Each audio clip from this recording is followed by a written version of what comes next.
final time this year. The Marlins are home in South Florida for a series that finishes their season.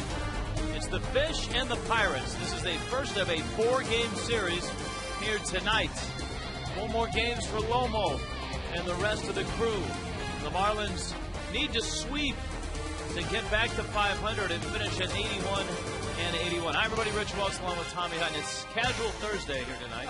Actually, we're sporting the shirts that many of the Marlins wore today during batting practice. They're trying to support their teammate Gabby Sanchez for Rookie of the Year. That was great to see everybody stretching, taking batting practice with the Gabby Sanchez Rookie of the Year shirt on. So that's a good support. Number 14, Gabby. A good show of support by everybody. Yeah, and let's hope that Gabby has a good series to help his candidacy out before the season is up. Pitching for the Marlins tonight is Chris Volstad, and you're talking about guys that are trying to take some momentum and head towards next year with it. Chris has built up some momentum in his last couple starts. You know, he really has. His last 2 starts have been tremendous, and Chris Volstad would love to finish the season with 12 wins. If he could get a win tonight, it would be number 12. And I'll tell you what, if he does that, Josh Johnson would have the fewest wins of any of the starters. He's at 11 right now. So it's been really good to see Chris the way he's pitched the second half of the season. Second half of the season, Volstad is 7-1. But when you think about his last 2 starts, you think about zeros. Last 2 starts, look at that. The number of innings pitched, the number of runs, none. He has been tremendous out there on the mound. Would like to continue it in his last start of the season here in 2010. It was certainly a bummer of a road trip for the Marlins. Milwaukee and Atlanta, just 1 win for the Fish. So they need some good news coming back, and the news they get, they'll face 3 lefties in this series. The Marlins' best winning percentage in baseball against lefties. Lefty number 1 for the Pirates is Zach Duke. Number 1 out of the chute is Zach Duke, and guys like Bonifacio and Morrison and Helms and Gabby Sanchez have all hit left-handers pretty well this year, all over 300. Zach Duke, they saw earlier this year, he gave up 3 runs in his 7 innings. He's not afraid at any time to use the curveball or the changeup. All right, as a player, how do you take these 4 games, last series of the season? Number 1, first and foremost, you try to win. You'd like to win all 4 and finish at 81-81. Then you start thinking a little bit of individual things. You'd like to, as an individual, finish strong. So you guys like Gabby, like Morrison, like Dan Uggla, he'd like to hit another home run or 2. So you start thinking about those things. All right, well, you start thinking about that at home as the Marlins and the Pirates get ready to go here in South Florida. When we get back, come on in. The Baseball Writers of America Association, that's what that stands for. Their awards are coming up.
brought to you by Toyota. Toyota, moving forward. And by AT&T. Find out what's possible with the nation's fastest 3G network. AT&T, rethink possible.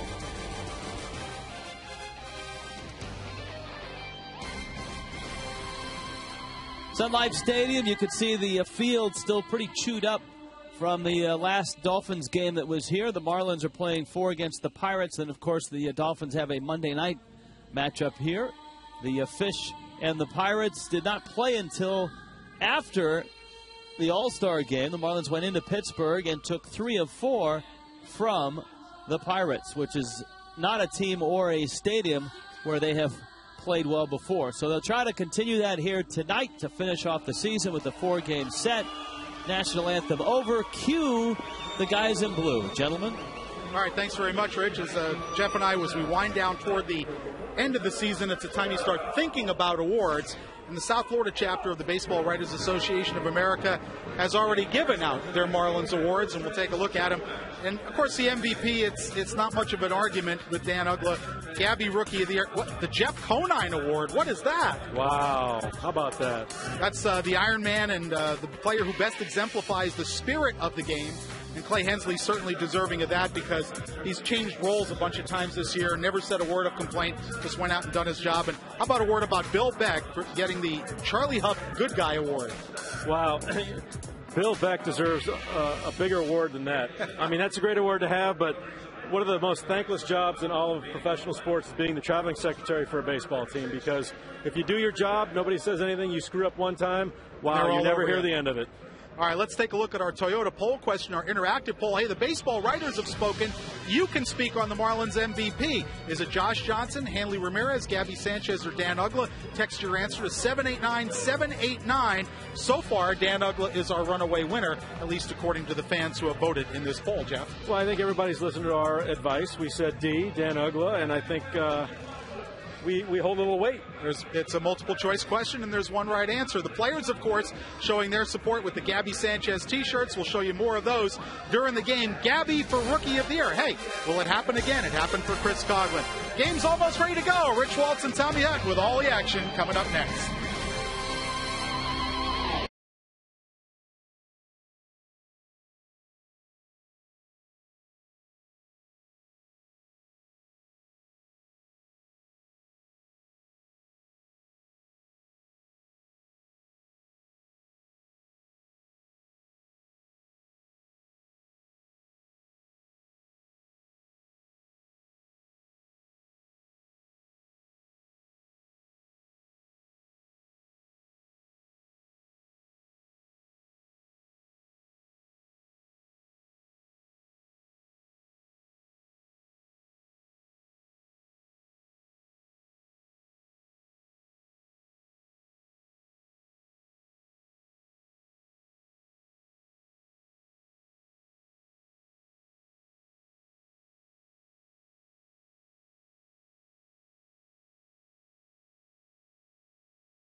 And Pirates, Volstad making his 30th start of the season. You can see his numbers, his record at 11-9. He's had a very good second half and 2 outstanding starts back-to-back. Last time out He beat the Brewers, working into the 7th inning. The previous start, he worked all 9 in shutting out St. Louis. Andrew McCutchen stands in. And Volstad delivers a fastball that's high. It's 1-0. Fort Meade, Florida is where McCutchen calls home. And certainly one of the bright spots for the Pirates this year. And he takes a strike. You know, you asked me, Rich, about how players deal with the final 4 games of the season when you're out of things. And I think the same things that I said about the Marlins can be true about the Pirates as well. Except they're not dealing with it over the last couple of weeks of the season. They've been dealing with it the last 3-4 months of the season. Pretty much since May. All right, here's the Pirates lineup. You just saw McCutchen. Jose Tabata is a talented left fielder. Neil Walker's having a great rookie season. Garrett Jones at first. Pedro Alvarez, another one of the top prospects for the Pirates, that's had a nice year. John Bowker is in right field. Ronnie Cedeno at shortstop. Chris Snyder, a couple of veterans down there at the bottom of the order. And Zach Duke hits 9th. Well, that's the bottom line for the Padres. Some of those that you mentioned, McCutchen, Tabata, Walker, Alvarez, they are guys who are finishing out a rookie year, and they have a little something to prove. And, you know, everybody wants to leave the season with a good taste in their mouth. This is Tabata. And Tabata calls timeout just as Volstad's about to deliver. Tabata out of Venezuela. He is 22. Originally Mets property. Rolls one out Ugla's way. Dan flips on over to first. And Volstad has 2 ground ball outs, and that's always a good sign for Chris. All right, let's take a look at the defense with Morrison. Bonifacio starting tonight in center field. What a play Stanton made in Atlanta yesterday. Helms and Gabby at the corners. Ozzie Martinez starts at short. Ugla at second, and Brad Davis behind the plate. Edwin would love to have his ball club sweep the Pirates and finish at 500. That's easier said than done. Sweeping a 4-game series is one of the toughest things to do in baseball. Neil Walker stands in.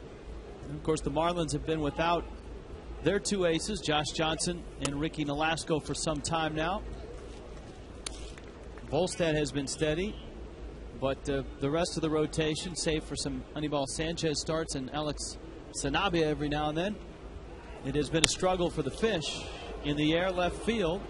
Morrison sliding and making the catch. Logan Morrison in left field. And Chris Volstad works a very brief first inning.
El botón del saco.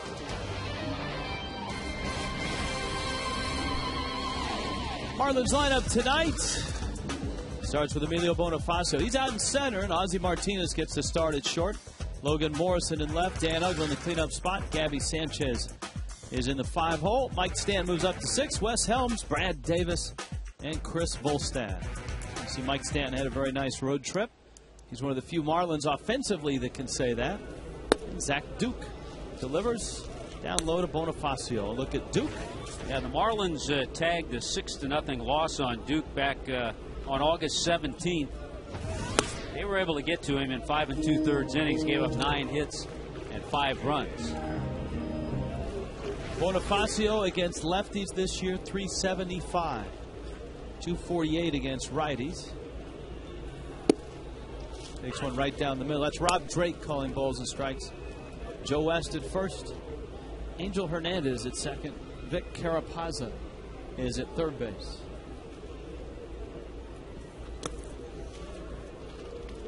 And Duke misses down low. It's 3-1. He's been part of the Pirates rotation now for 6 years. He's made 158 starts. And the Pirates really have struggled, not only since he's been around, but for a long time to get it going. 17 consecutive losing seasons has turned into 18.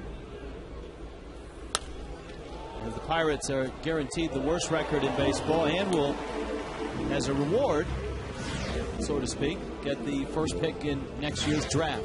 Yeah, and you think of a guy like Zach Duke. Here he is, all those starts with the Pirates, with those 4 clubs, and that's why in his career he's 45 and 69. Bonifacio, Jones, that's trouble. There's no way you're going to get Bonifacio. As soon as you clear the first baseman out of there and he gets over to field that ground ball, there's no way Zach Duke is going to get over there before Bonifacio. So all I watched for was Garrett Jones, the first baseman. He leaves, no chance for Duke to get there. And Bonifacio with the infield chopper. You can hear the catcher, Chris Snyder, yelling to Duke, get over there, but it really didn't matter. All right, here is Ozzie. Ozzie getting the start against Duke. Got Logan Morrison on deck and Bonifacio away from first. You know, very small sample size, and I doubt that Bonifacio knows or Zach Duke knows, but Emilio Bonifacio now 4 for 4 in his career against Zach Duke.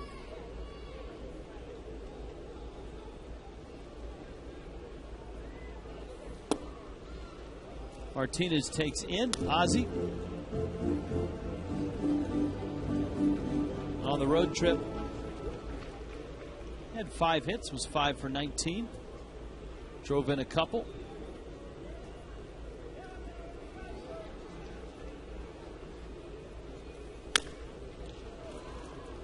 And Ozzie pulls that one foul. You can see the field is still heavily marked for football. These are the final 4 baseball games of the season. So minimal markings for baseball. I'm looking at the coaches' boxes, which are usually rectangular, and there's just a white line down there.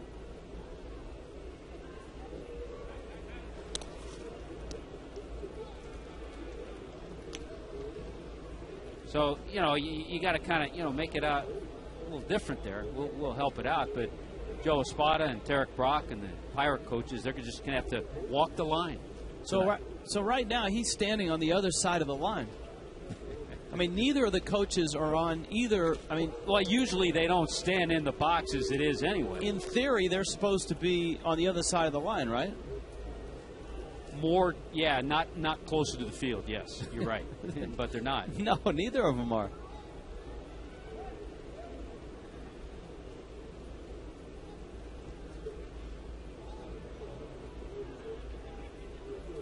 Bonifacio running, a swing and a miss. Snyder's throw, safe. Bonifacio got in there. That was close at second. A good throw by Snyder. 12 for 12 this year in stolen bases. But a great throw by Snyder. A tough pitch, too. The ball was swung at. It was down. It was a breaking ball. But Bonifacio just got in there. He was in there. So he's, what, 12 for 12? 12 for 12. Ozzie looking at a 1-2 count. That's one area of improvement for Bonifacio this year. Better leads, better jumps. Ozzie a little tapper. Duke off the mound to get it. He throws him out. Pirates defensively. And there they are in the outfield. Jose Tabata, Andrew McCutcheon, John Pauker, Pedro Alvarez, Ronnie Cedeno, Neil Walker, Garrett Jones around the infield, and Chris Snyder behind the plate.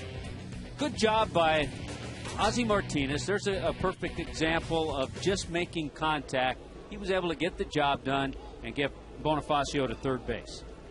Logan Morrison now, a rough road trip. A lot of Marlins had him. And he tries one into center field, a base hit. And before the ball game, Tommy, you told me your theory on Logan Morrison going into this series. There are some left-handers, I don't say all, some left-handers who actually will get back into a better groove against left-handed pitching. Morrison is one of them because it'll make him stay back a little more. And I think that's something that he'd gotten away from. So he stayed back on that breaking ball. He came into the game hitting over 330 against lefties. Stayed back on that, took it up the middle with just a nice swing. Here is Dan Uggla. Some encouraging news this morning in a lot of the articles about the Marlins' rugged road trip. And that news was a quote from Dan Uggla that said he thinks that the Marlins and his representatives will at some point come to an agreement for a long-term deal. Well, we certainly hope, and we've talked about that too.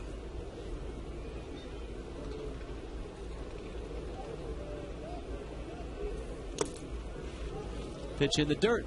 Hey, by the way, we got a chance, and I'm sure he loved the swing of Logan Morrison. I know where you're going. To send a shout-out to John Maley, Marlins hitting instructor who had the surgery on the bicep tendon.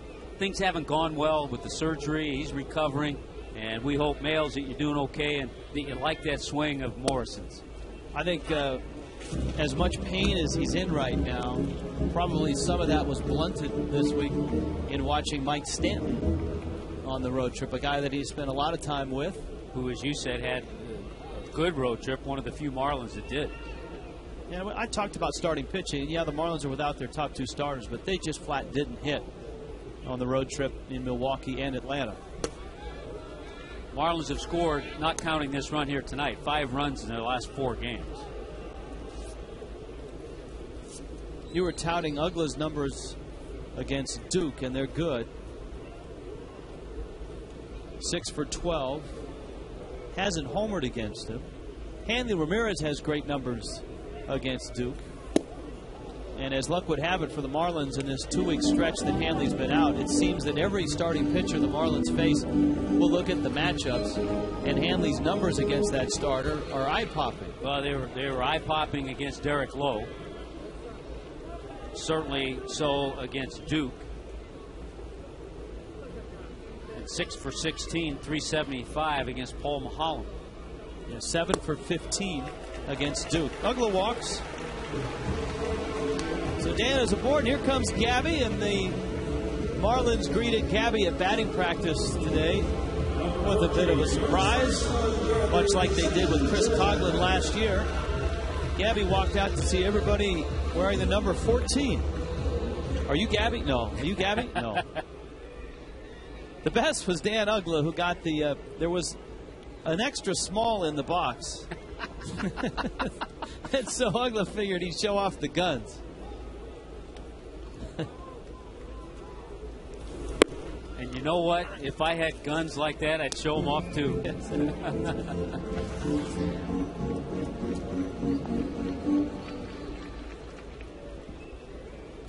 Run on the board. Morrison's at second, Uggla's at first.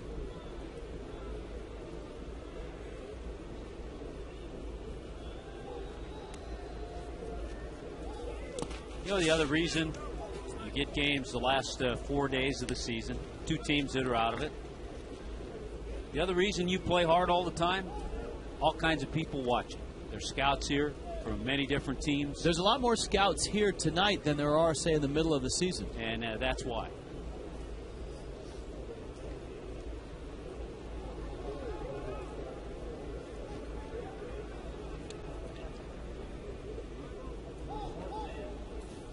Because every general manager in the offseason wants a report at his fingertips about every other major league team, not only the veteran players, but the guys that were up in September. Just in case they start to talk about making a trade, there's a need-to-know basis in terms of what does that other team have that you might want.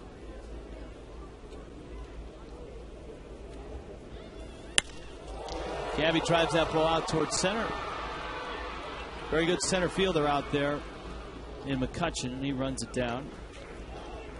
2 outs. Here comes Stanton. And I will also add to that, Tommy, that the scouts don't just come here for the games. The scouts are here for batting practice for both teams, and they will watch guys take ground balls. They'll watch outfielders like Mike Stanton take balls in right field. Every once in a while, a scout will come up to you or I, and they'll say, hey, what's wrong with so-and-so? And we'll go, what do you mean? Well, we didn't see him take infield. We didn't see him throw from the outfield. Stanton up the middle into center field. That's a base hit. Morrison around third. He's going to score. First pitch, Mike Stanton drills it into center field. Tommy, we've seen that over the last 3 ball games. All of a sudden, pitchers aren't able to sneak that fastball by him. First pitch of the AB. He's ready for it. He's being more aggressive. This gives Mike Stanton an 8-game hitting streak. He was 6 for 12 in Atlanta. And I think the most impressive thing about that is that he went into that series 1 for 30 against Atlanta, and he went 6 for 12. He was just 2 for 14 against the Pirates in Pittsburgh. So good aggressive approach, good to see. 8-game hitting streak. He's hitting .429 during that streak. Ray Sirich, the pitching coach for the Pirates, is out there.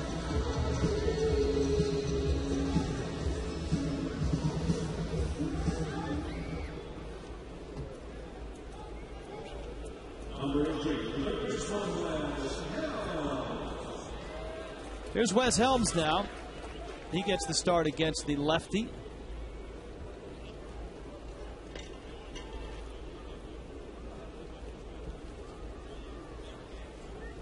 Helms is, we've pointed out, a better year against lefties than righties. Well over 300. Now you got Ugla out at second and Stanton at first.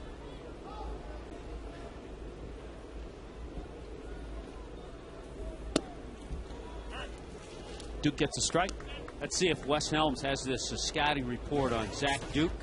Sweeping curve, solid changeup. He'll use both. The cutter, slider, very similar type pitches. Tries to run those into right-handers.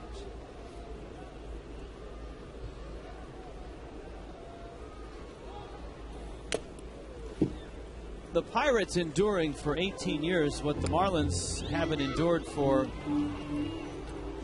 I guess 3 years, 4 years, and that's a losing season. And they're not just losing by a little, they've been losing by a lot, especially on the road. And doing it in the Central Division.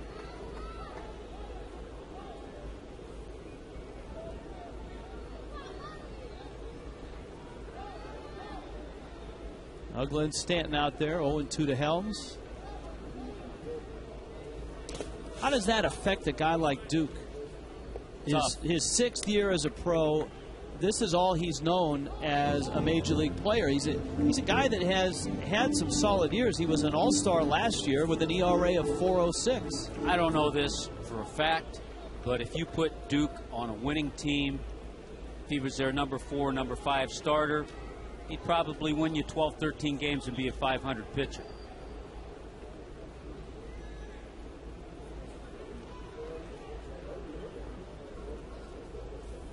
You know, a great example of a guy that played for losing teams, and you always said, you know, you put him on a good team, he'd be a really good player, is Aubrey Huff this year. You know, Huff put up some solid seasons in Tampa Bay and in Baltimore, but never knew a winner until he got to San Francisco this year, and he shined. He may be their MVP this year. He's the kind of guy that you really root for in postseason. Yes. And want to see him have a good postseason.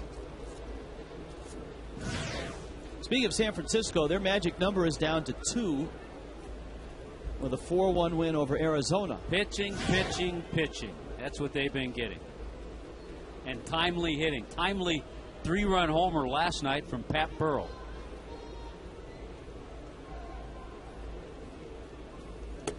The Padres are playing the Cubs, and that game is scoreless in the 3rd inning. The Padres need to win tonight to keep that magic number at 2, and then the Padres have to go into San Francisco and sweep.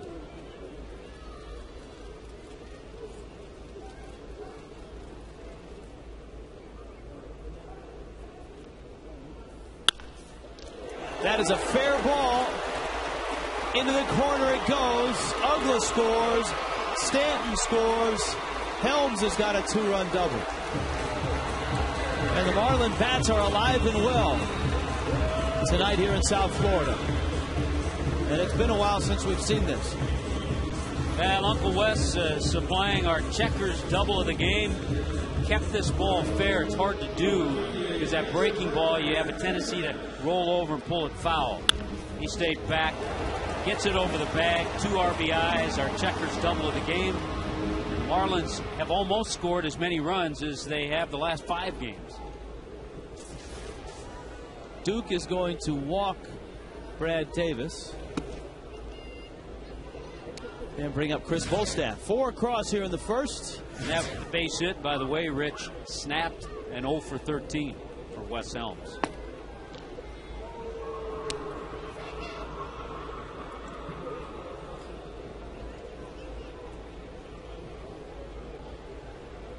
The one thing, Chris Volstad has pitched well. There's no question about it.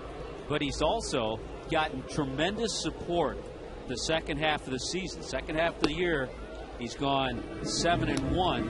And the ball club has averaged a little over 6 runs a game for him. He's made the most of it and pitched well. Well, we've talked about what Volstad has done this year. He's taken a step back towards where he was his rookie season. Last year was a real tough year for him on the mound with an ERA of 5.21.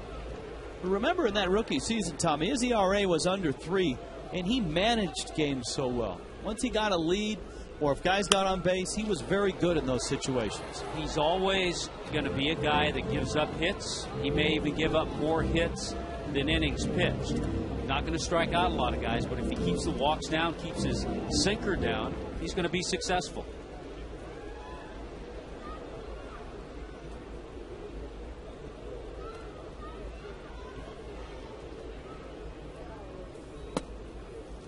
That's a pretty good pitch from Duke.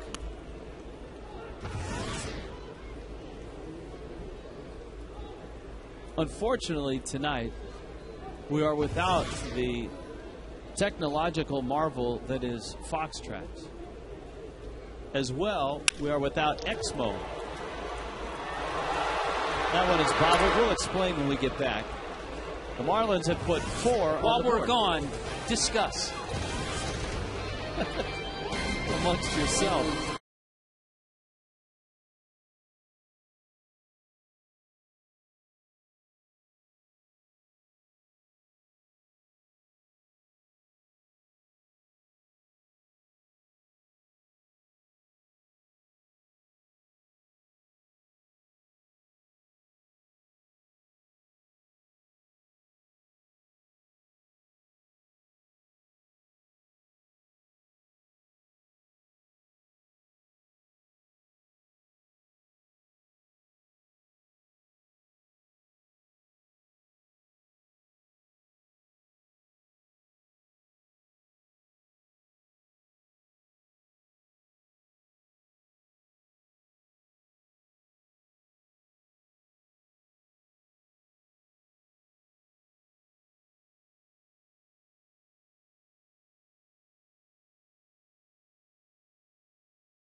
Geico quote, John Russell, the skipper of the Pirates.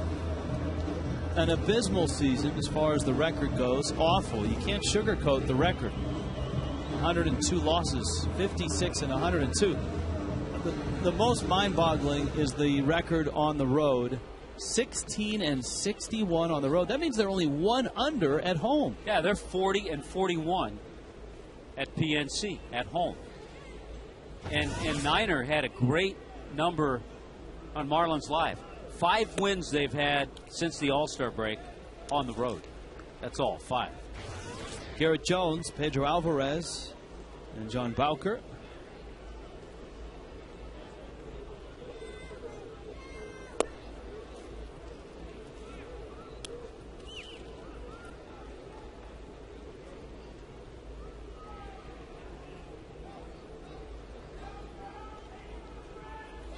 I think we saw Bowker earlier this year with the Giants. The Pirates acquired him in late July from San Francisco.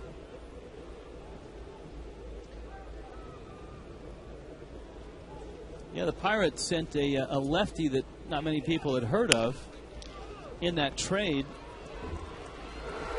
And that lefty has been outstanding for Bruce Bochy and the Giants.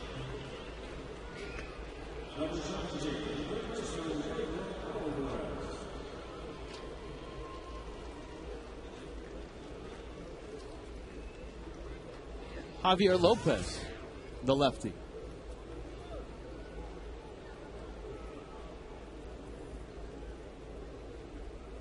Giants are riding that bullpen pretty hard right now, and it has responded. But they have a saddle on Brian Wilson. They're riding him so hard.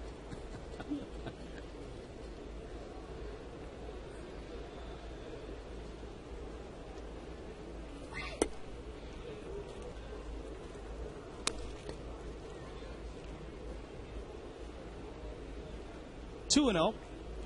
Volstad got a couple ground ball outs quickly in the first and a fly ball to left. Pirates have a few hot hitters in their lineup. Pedro Alvarez, one of them. Yeah. He had a 9-game hitting streak. He was a player of the week in the National League. He drove in 13 runs last week. McCutcheon's been hot.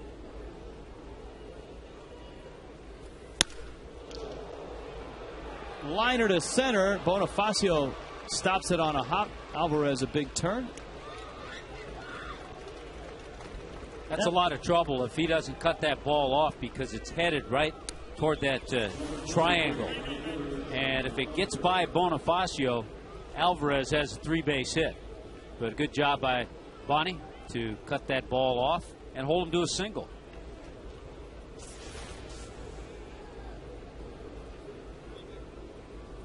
Now Bowker. 10-game hitting streak now for Alvarez. Just checking because we were talking about it. Finally, Brian Wilson got the day off. Ramon Ramirez got the save for the Giants today.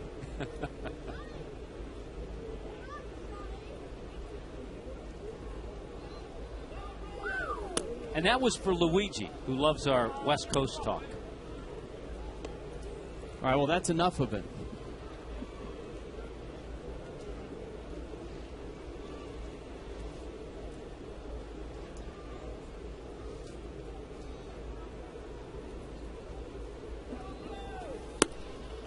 Bowker takes up. Another former Pirate is playing a pretty big role with the Giants, Freddie Sanchez. Although he's had some shoulder issues.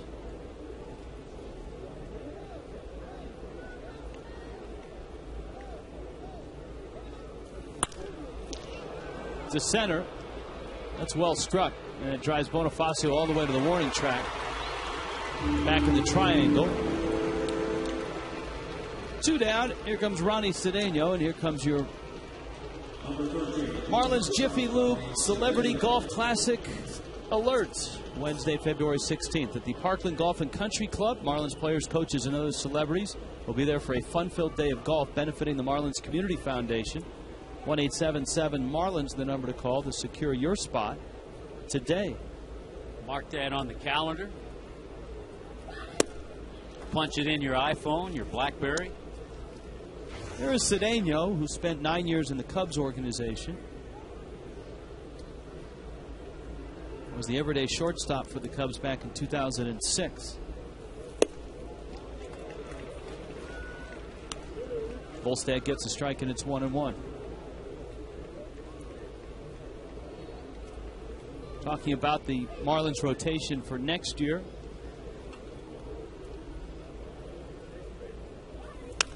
If Volstad has a strong outing and wins this one, he will have won his last 3 games of this season, which gives him a lot of momentum going into next year. Well, just the fact that if he were to win this game tonight, he will have gone 8-1 after the All-Star game.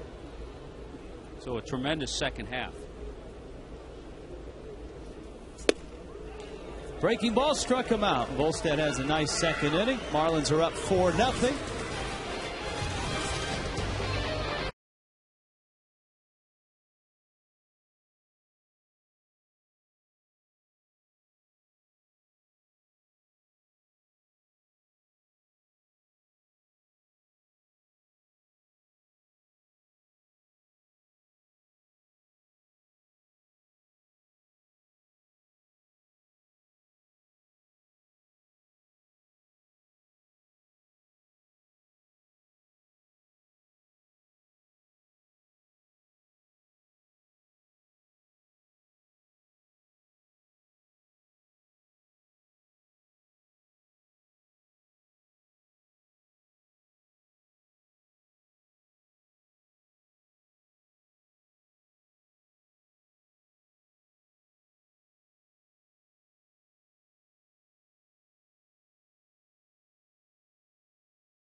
Descriptions of this game may not be disseminated without the express written consent of the Marlins. Evening, ladies. I still can't get. I think was it Milwaukee or Atlanta? I think it was Milwaukee. Milwaukee. The little boy cracking the peanuts. That's the funniest thing I've seen all year.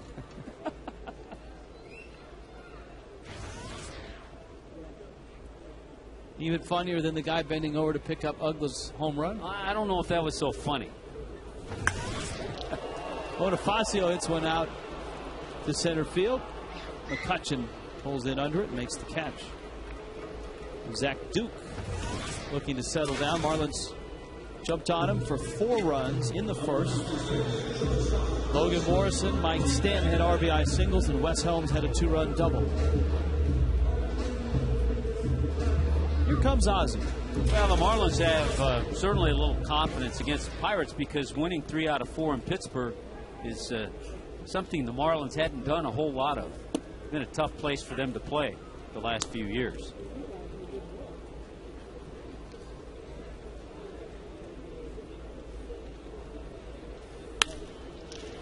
Into left field, Ozzie's got a base hit.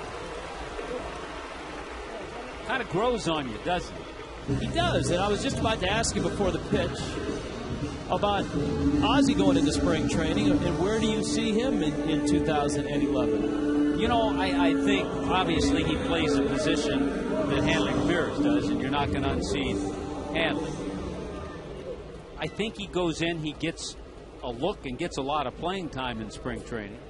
He'll probably start the season in AAA. But he's going to be a guy you're always going to remember.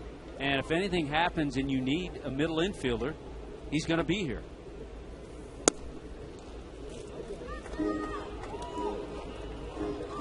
Logan Morrison punched a breaking ball in the center field for a hit. A 3-for-30 road trip. but 1 for 1 tonight. Yeah, I was just looking. Going into this year, the Marlins were 9-19 at PNC Park. Joe Martinez in the bullpen.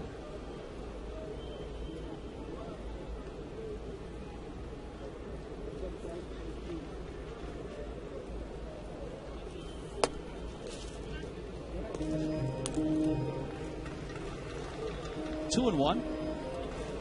Well, the tough part for the Marlins, they've dropped 12 of their last 16 games. They were 4 over 500. Everybody was talking about finishing with a winning record.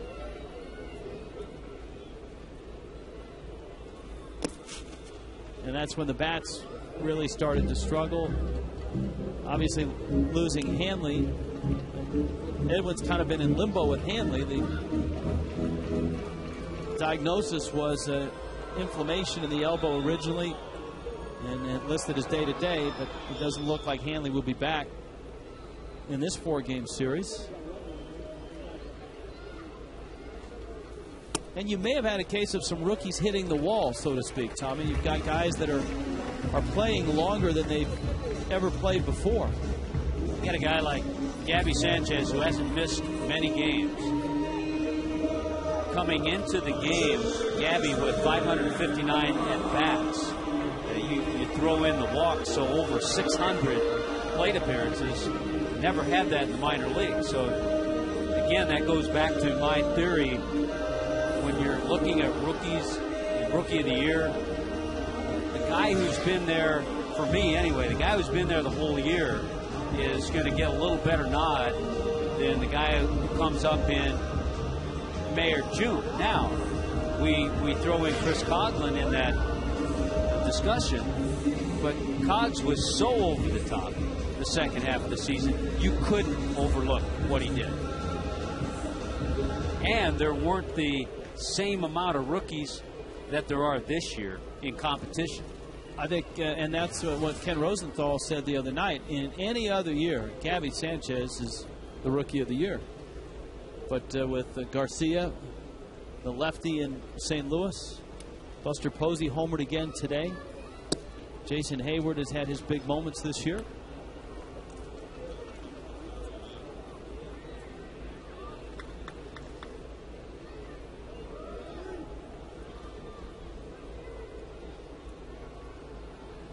Uggla waiting on a 1-0 pitch from Zach Duke. End of the bat, slow roller out to short. Cedeno throws it away. Ozzie, it hit Lomo. He got Lomo in the face, I think. Morrison is down at second base.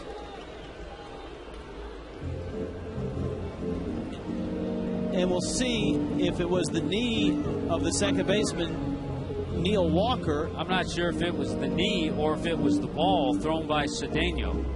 The amazing thing to me is that he had the presence to scramble back and get to the bag.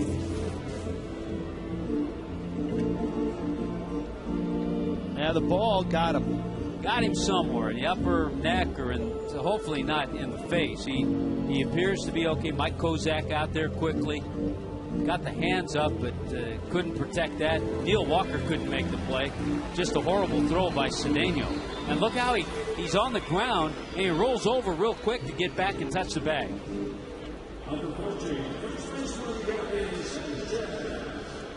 It didn't get him in the face, I think. That's good.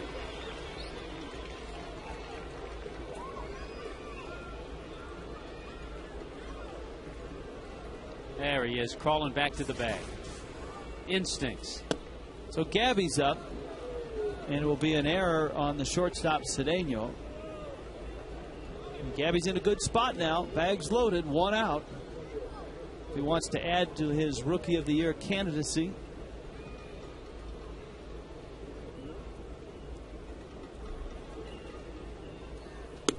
And you know, that can weigh on a guy like Sanchez as well, and maybe it has in the last couple of weeks. The fact that, you know, people are starting to look at raw numbers and add them up and talk about Rookies of the Year.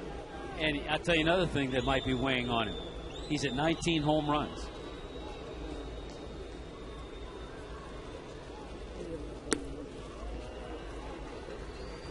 It's 2-1. We saw how it weighed on Dan Uggla when he was at 29.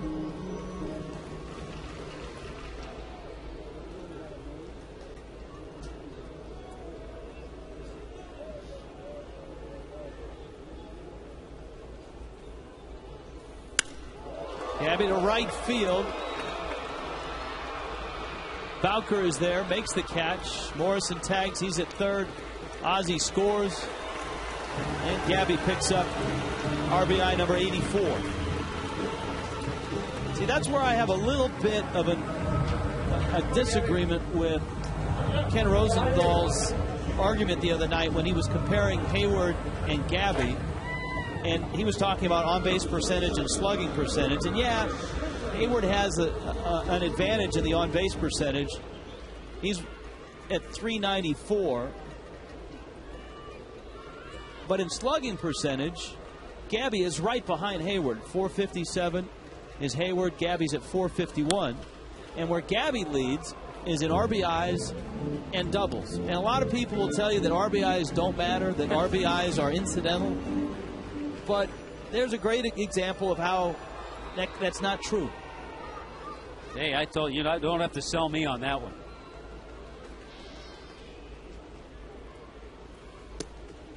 I heard, and I'm not sure who it was, making the argument that RBIs, batting average with runners in scoring position, that hitters aren't trying any less to get a hit when there's nobody on as they are when there is somebody on. But what that person missed is that guys have a different approach when there are guys in scoring position. And Gabby's last at bat was a perfect example. He's trying to hit a ball in the air. And if there's nobody on base, he does not have that same approach. He's not trying to hit that ball in the air to right field like he just did. Because he has the type of ability that can change approaches. Some guys don't. You know, you can make the argument it's like the guy in the NBA who can sink those 2 free throws with 3 seconds left to put his team ahead, and the other guy can't. But the other guy might have the same percentage in free throws, but he can't make those ones with 3 seconds left. 1-2 to Stanton. That is strike 3. Mike goes down. Marlins pick up a run. It's 5-0.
To Chris Snyder. And a sinker dive bombs outside. Snyder, the pitcher Zach Duke, and then Andrew McCutchen from the leadoff spot.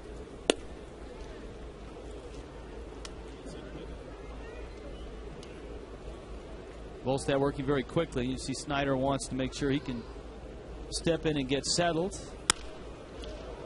Off of Volstad's glove. Ugla spinning. He just got the foot down. Gabby saved Ugla, who saved Volstad.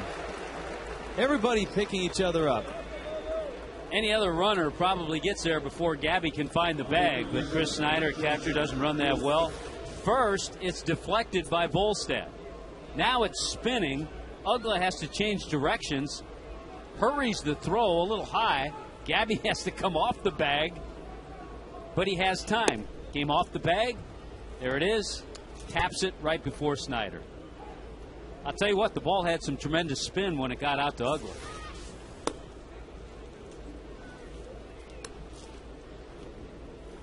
Zach Duke with a count 2-0.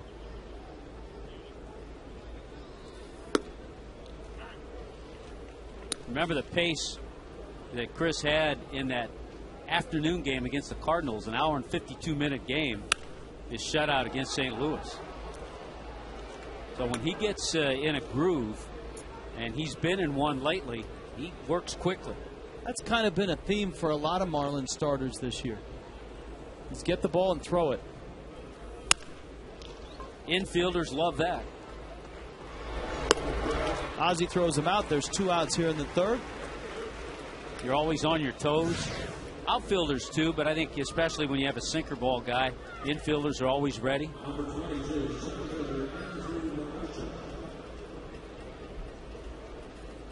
Now McCutchen. This is one of those things that somewhere somebody keeps records of these types of things, and the sabermetrics guys would disagree, but when you have a guy who works like that fast, sinker ball guy, you see good plays.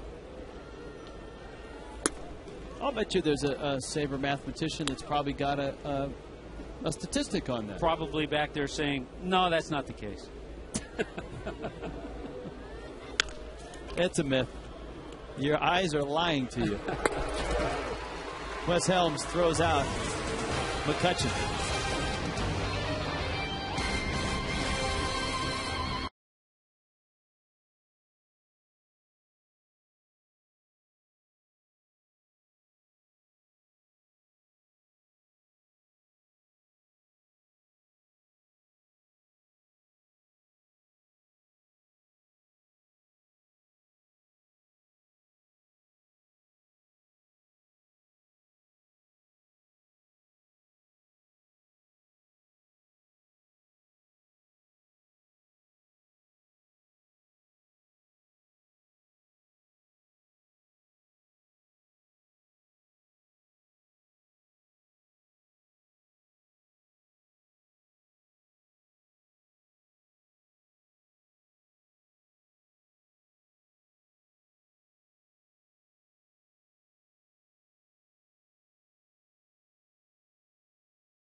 Third. 5 runs on 5 hits for the Fish.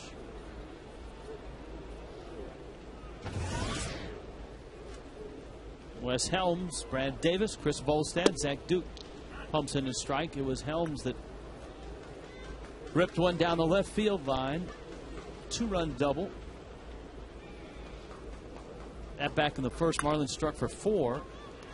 Got a much easier play for Alvarez. He tosses it across to Garrett Jones, and we check in with Frank Fort.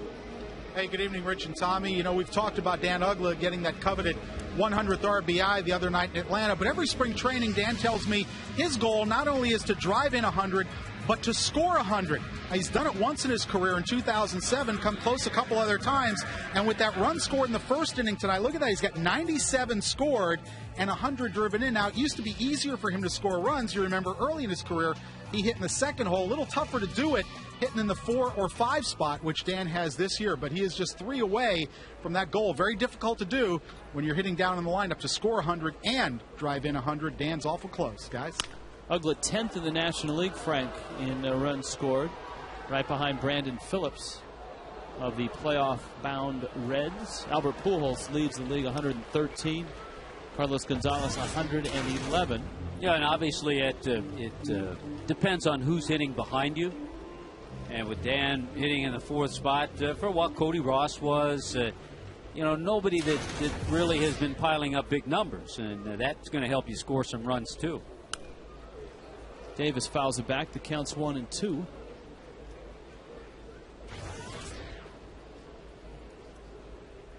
Well, it seems like all of the drama in the final weekend of the season will be focused on the National League West and the American League East. Yeah, with the Rays 94-64, the Yankees a little bit of a spin. They've lost 6 of 7, and they're 94-65. And Minnesota's 93-65. If you start looking at the best record, and the Twins have not played well this last week. Garrett Jones makes that catch. Davis pops out, and here comes Volstad. How much credence do you put into how a team plays the last 2 weeks going into a postseason? Because there was that one season, was it 06, where the Cardinals and the Tigers both stumbled to the finish line and both ended up in the World Series? Yeah, it's you could do studies on it, and it's probably 50-50, but I think it's better if you're on a little roll and playing well leading into postseason.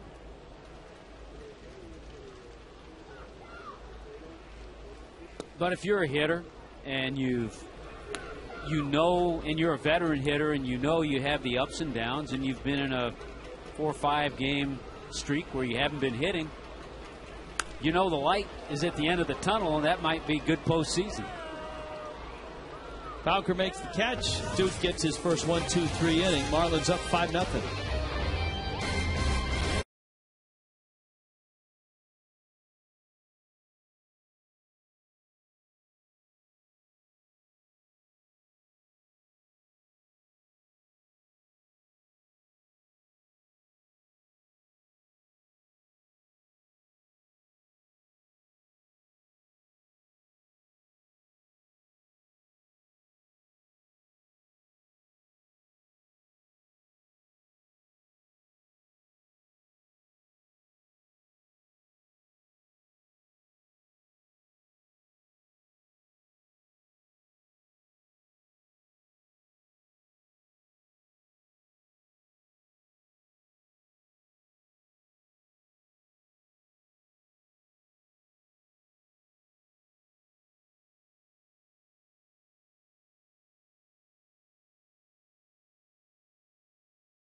Sports Grill. Game 1's on Wednesday, the 27th of October. Game 2, Thursday, the 28th. of October at Duffy's. Plus, meet Billy and the Mermaids. Win tickets to Marlins Opening Day 2011 and enjoy great food and drink specials at Duffy's Sports Grill. Here come the Pirates.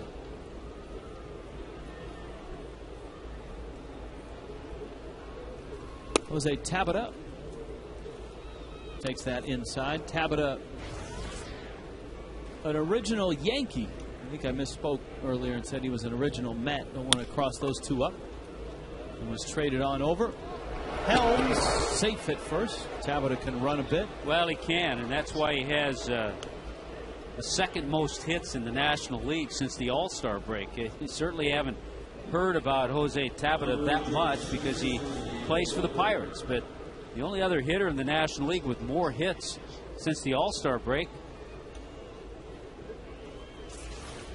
Carlos Gonzalez. Carlos Gonzalez with the Rockies. Of course, you see all the offensive numbers, and Cargo and Tulo are on most of them in the second half of the season.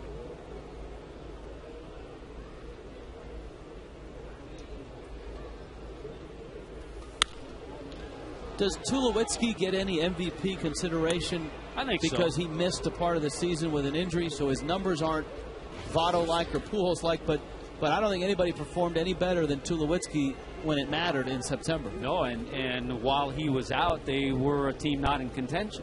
So, yeah, I don't think he'll win, but I think he'll certainly get a number of votes. I would guess in the top 5. Neil Walker is up. This guy's been a nice surprise. Lines it down the left field line. Long run for Lomo. Won't get there. And into the corner it goes. Tabata around third. He's coming home. And an RBI double for a guy that grew up loving the Pirates in the Pittsburgh area, Neil Walker. That's because his dad pitched for the Pirates a little bit, Tom Walker.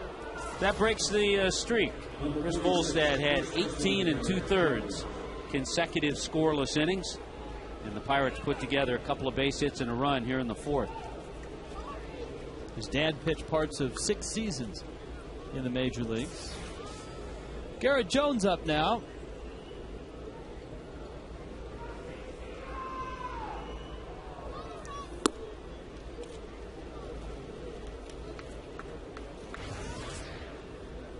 Jones, one of those guys that has earned his way to the big leagues, played in over 1,000 minor league games, parts of 12 years in the minors.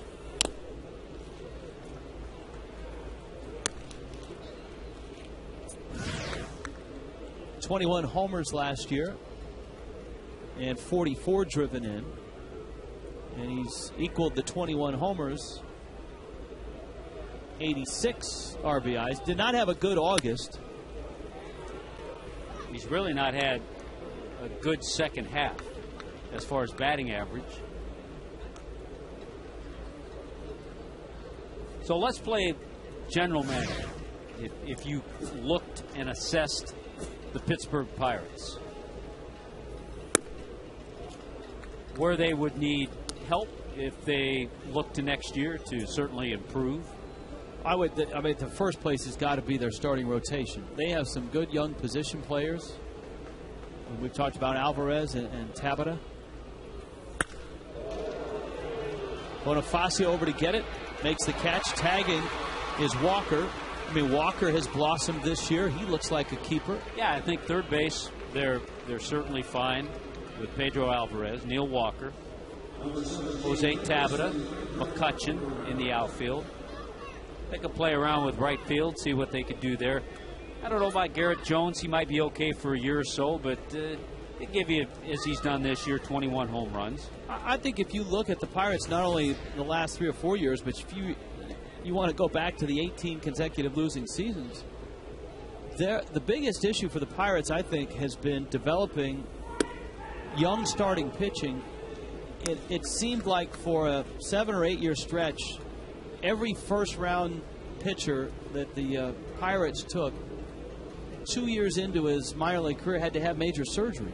Yeah, they just had some awful luck. A couple of young kids from up in Palm Beach County, Wellington High School. Sean Burnett, who has recovered from the Tommy John, now is a good left-hander out of the bullpen for the Nationals. Bobby Bradley, a right-hander. Lots of arm problems. So a lot of their choices didn't pan out.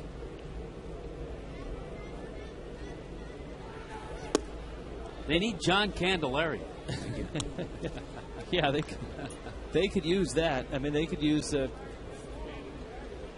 all those guys from the 70s, that World Championship team in 79 or 71. That went right over Volstad's head into center field, and Pedro Alvarez is 2 for 2. And the Pirates pick up a couple of runs here in the fourth. Now this is where Chris has to try to make some pitches and shut this down. That wasn't a bad pitch. That ball moved, it went down and went away. That's just a terrific swing by Pedro Alvarez. Alvarez, a Vanderbilt product, and he's a guy, a first-round pick, second overall in 2008. I think the Pirates, if memory serves, when we were in Pittsburgh, the Pirates spent more money than any other team in baseball this year on player development and the draft. They had a couple of the young kids sign their contracts and were introduced while we were there, I think. And they also signed a young pitcher out of Mexico. That's right. So I think you take those as positive steps, but obviously it takes 2, 3, 4 years for that to pay dividends. And as we've mentioned many times, and I think you might get some argument on this, but I think the National League Central. Ground ball right field. That's a base hit for John Bowker. The way the Central is made up, it's a division where you can make marked improvement. There isn't just a tremendous, outstanding team. I think the Cardinals have been pretty dominant. Certainly the Reds this year. I think Cincinnati, a perfect example, showing what you can do in that division.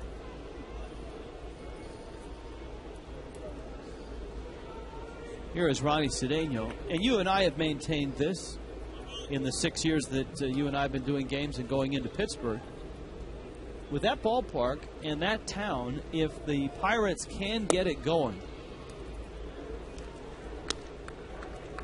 there could be a tremendous renaissance of baseball in Pittsburgh. There's no reason that should not happen if the Pirates suddenly turn it around and become exciting, fun to watch, competitive, and have a season like, say, the Reds are having this year.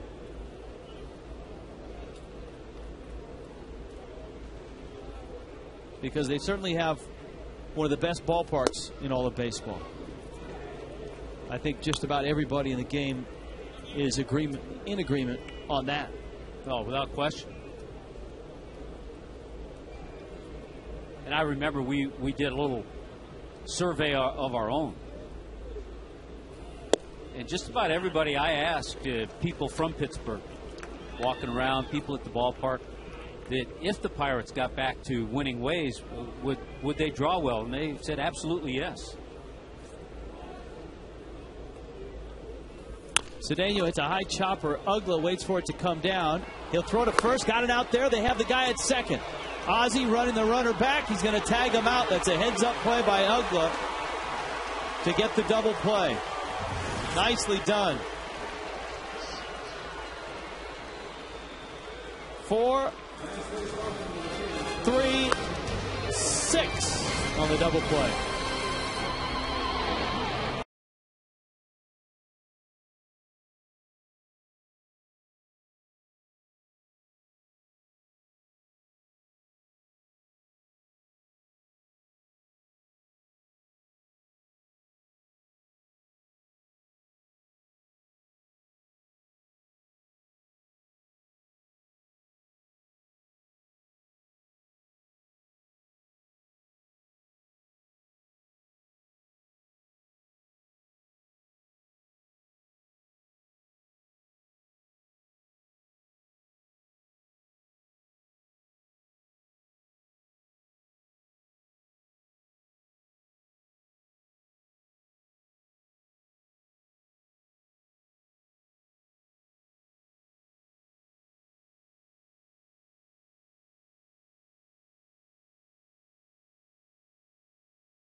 Sports Florida is brought to you by Marooney, South Florida. When you need a car, truck, or van, who are you going to call? 1-877-MAROONEY. By South Florida Ford. Visit southfloridaford.com for great offers.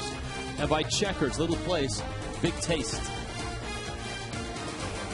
South Florida tonight, Marlins a 5-2 lead over the Pirates.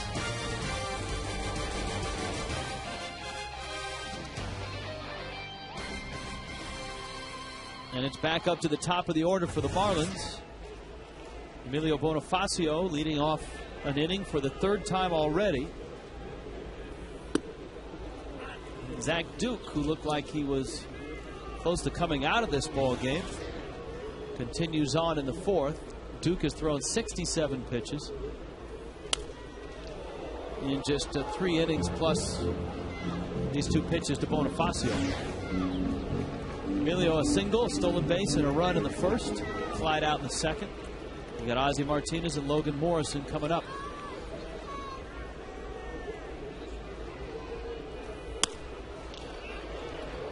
To right, Bowker is there, and he makes the catch. AT trivia time.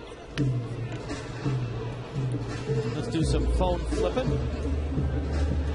Only 2 Marlins to record 100-plus hits in a season at home. Well, you got to think of the Juan Pierre, the hit guys: Luis Castillo, Juan Pierre, Hanley. Remember, Hanley had a 200-hit season.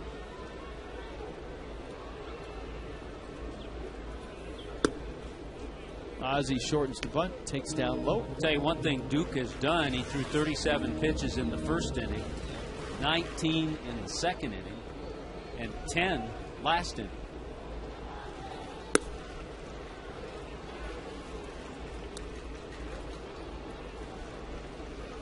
Opposing hitters have hit Zach Duke at a 320 clip this year. That one goes between the legs of Alvarez. That should be an E5. And that'll be the second infield error by the Pirates.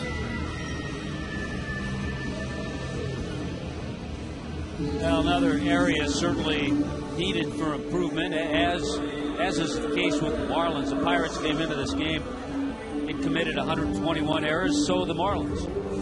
So 2 teams that need improvement. If you're going to improve the pitching, you need to improve that defense.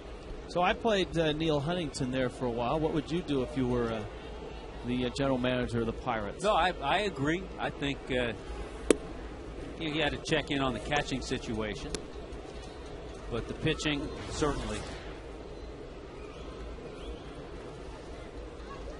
And as we've pointed out with the Marlins, if that defense isn't better, then it just puts more wear and tear on not only the starter, but then going to that bullpen earlier. A strike to Morrison.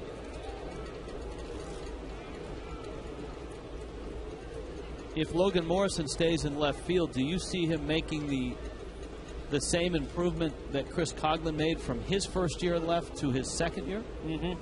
Yeah, I do. He works hard at his game. He wants to be a solid player, so he'll improve. Morrison, an RBI single and has walked. So he's been on base twice. And, of course, getting on base for a lot of Marlins in Milwaukee and Atlanta tough.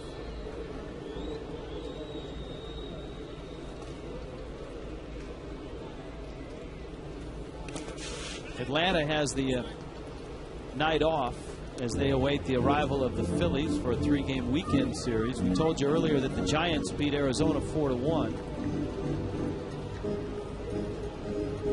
And the Padres, right now with the Cubs in the 6th inning, wearing the throwback Kurt Bavacqua era Padre uniforms, are scoreless. Morrison's ground ball finds right field. Another hit. Ozzie to second, and he'll hold there. Good approach by Logan Morrison. He had that hole available to him on the right side with Ozzie Martinez at first base. He got himself a pitch to pull, turned on it, and got it past the first baseman into right field. So second hit Been on base all 3 times. That has to be a little bit of a flashback nightmare, right, for Cubs fans to go into San Diego and see those uniforms. Yeah, they're having a flashback to 1984. Because the Cubs were ahead, what, two games to nothing? Five-game series. They won the first 2 the Cubs did in Chicago. All they had to do was win 1 out of 3 in San Diego, and it didn't happen. Was that the series where the ground ball went? Yeah, everybody talks by Leon about Durham. Yeah, Leon Durham. That was as it wasn't World Series Bill Buckner like, but it certainly hurt the Cubs. And then Steve Garvey went off, right? Incredible postseason, the championship series Garvey had.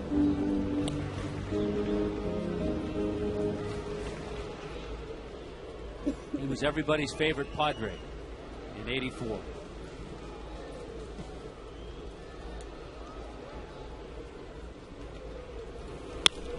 Ugla takes a huge hack at that one, and it's fair. Into the corner it goes. Ozzie scores. Here comes Lomo. He'll be held at third, and he gets back with a dive. Don't you love watching Logan Morrison run the bases? I mean, he doesn't go base to base. He's coming around third base thinking, I'm going to score. But first, how about a nice swing from Dan Ugla on a breaking ball from Zach Duke? Keeps it fair. Another RBI. 101 now. Now let's check in on Logan Morrison. He's not thinking, well, I'm just going to go to third. I might be asked to score. He takes a hard turn around the bag.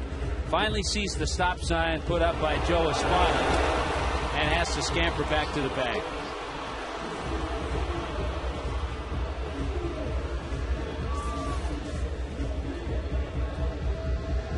So things are set up for Gabby Sanchez again. He drove in a run with a sac fly in the second.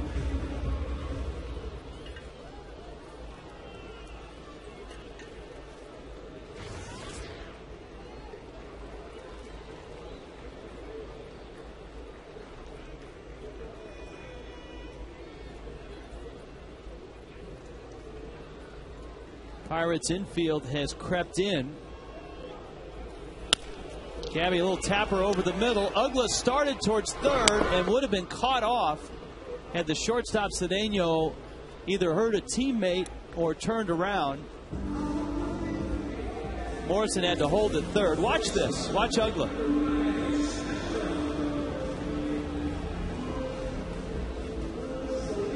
Well, Dan's thinking also about going to third, but if you're the runner at third, we get a much better angle there. From third base, it looks like the pitcher's going to catch that ball. So you kind of have to hold your ground. Stanton gets a changeup first pitch. And it's 1-0.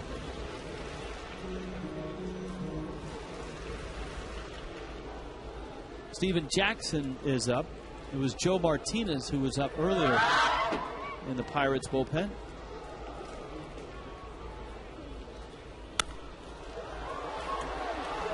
Stan pops that one back over the screen and out of play. It's 1-1. Joe Martinez was up 2 or 3 times, I think, threw about 120 pitches down there. Yeah, one of our best crack staffers, best correspondents, knows a lot about Joe Martinez. It's his cousin. Yes. So we love it when our crack staff checks in. This one happens to be Dave Salerno of the Parkland Golf and Country Club.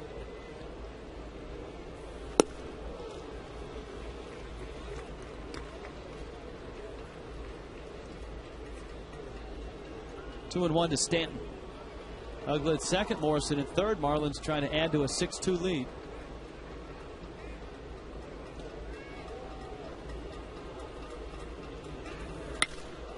Stanton drives one to left center field. That ball is crushed.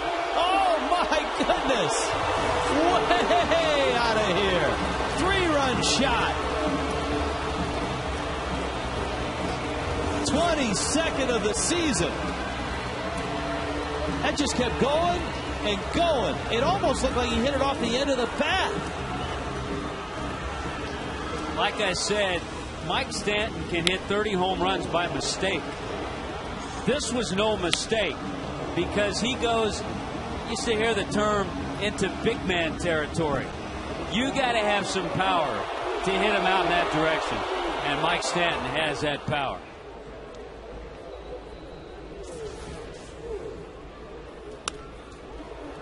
Helms fouls it back. Well, 4 RBI a night for Big Mike.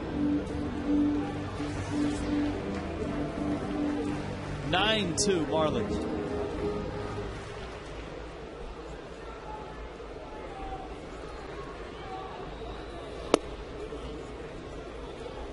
I think John Russell's trying to just squeeze another out of Duke. He's the second hitter when the Pirates bat in the 5th inning. There's your home run leaders among rookies. And Alvarez makes another error.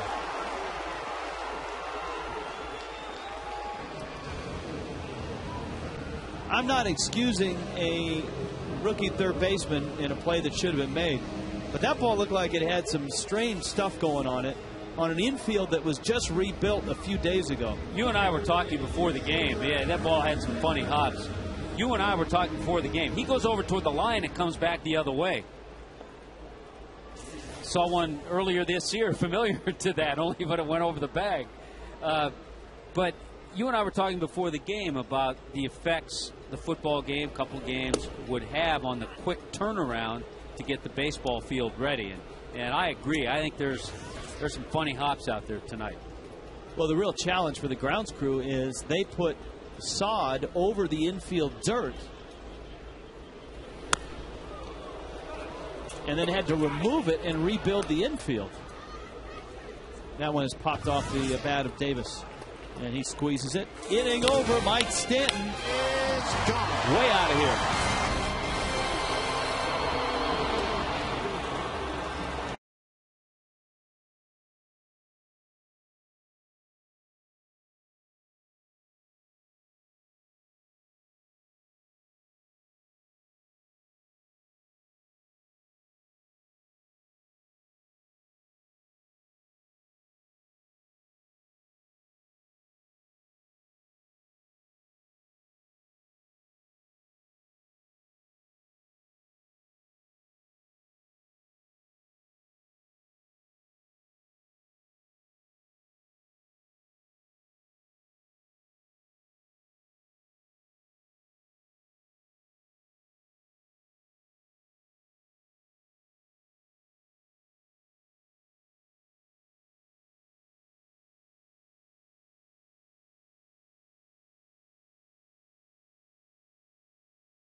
Hard, eat fresh, hit a ball 450 feet, which is what Mike Stanton just did. We told you we don't have a lot of our usual toys because Monday Night Football is coming to this facility, and thus for this baseball series, the television production truck brings new meaning to the TV term Park and Power.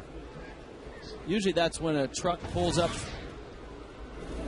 in the underbelly of a stadium or right next to a stadium and plugs in all the cables and the power and the fiber. Well, Monday Night Football, the TV truck bay is all taken up with the production trucks for the Monday night game.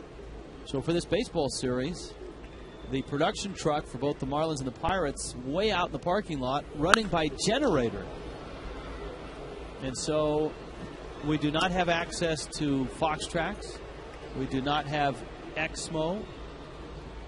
Any of our robotic cameras have been shut down for the year. Sort of like Ricky Nolasco and Josh Johnson. Been shut down.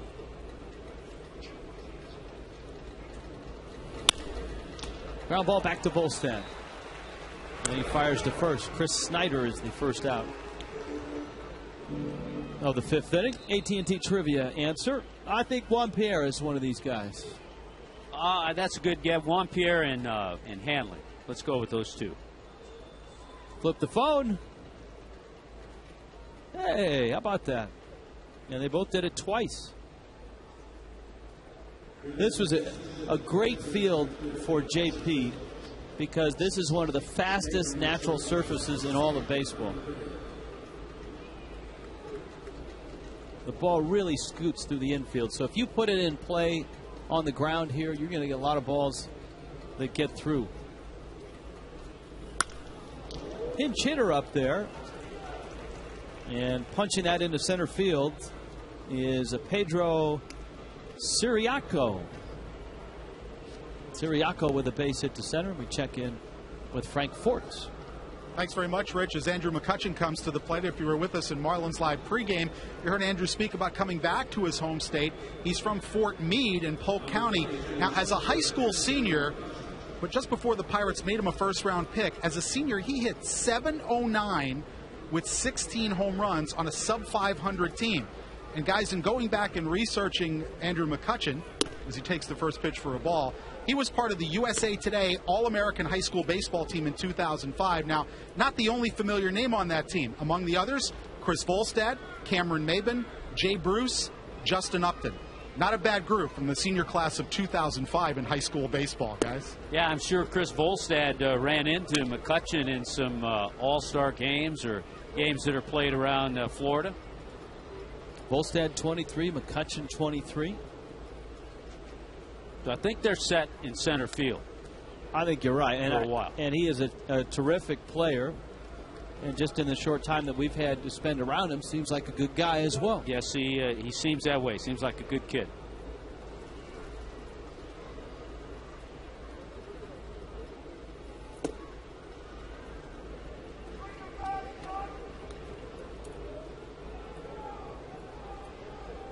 Three and 0 to McCutchen.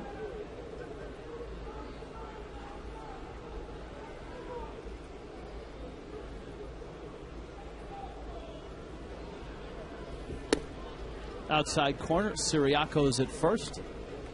If you've just dropped by, you missed a mammoth Mike Stanton home run. Marlins have a 9-2 lead. Chris Volstad looking for his third straight win. Pitching here in the fifth.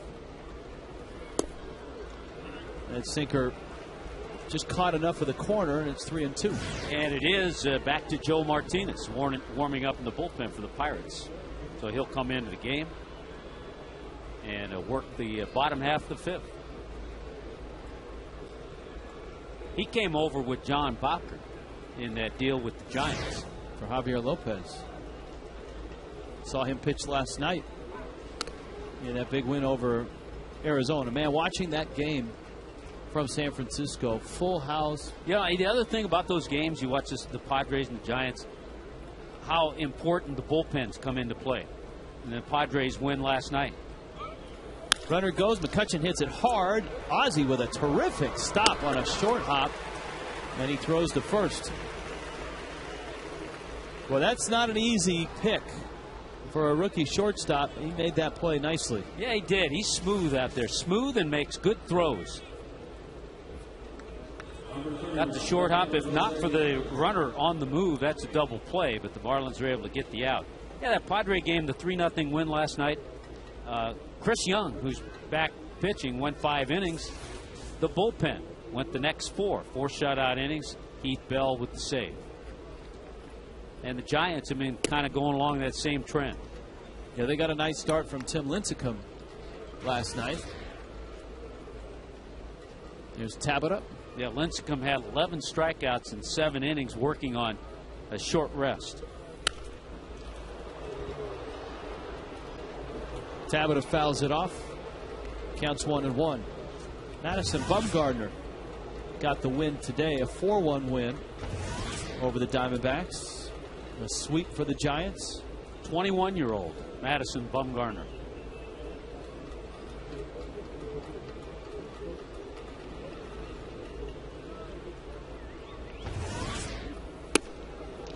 Volstad misses in.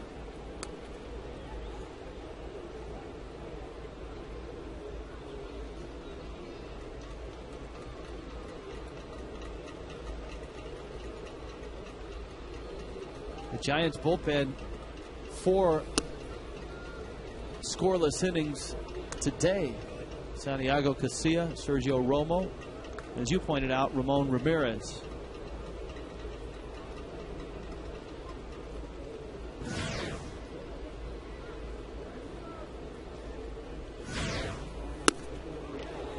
Volstad elevates that fastball, and the count's full now at 3-2. Cabot is 1 for 2. Pirates 6 hits with their 2 runs.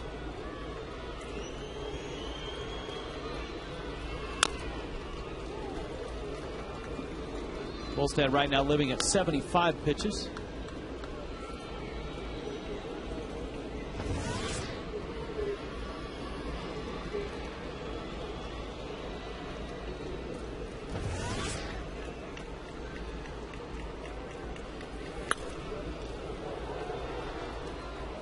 Count still full.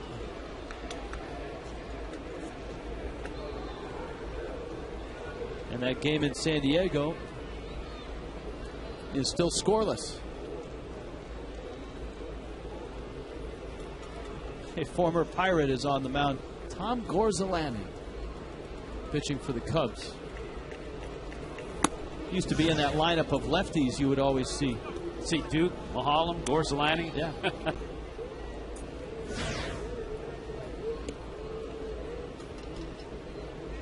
First walk issued by Chris Volstad tonight. Here's Walker now. Walker is 25. Was a great high school football player growing up in the Pittsburgh area.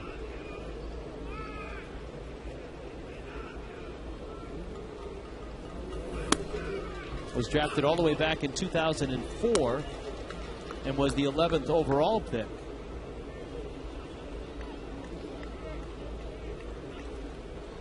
A lot of times you see an infielder that ends up getting moved behind the plate. Walker was a catcher whom they moved out to the infield, and rarely do those guys end up in the middle of an infield. He's at second base now. Yeah, you'll see them go to first or to third. You're right. He's a switch hitter. You know, you talk about personal things that you try to work on the end of the season. He's teetering near 300. He's at 299. So I'm sure in Walker's mind, he would like to finish the year at an even 300.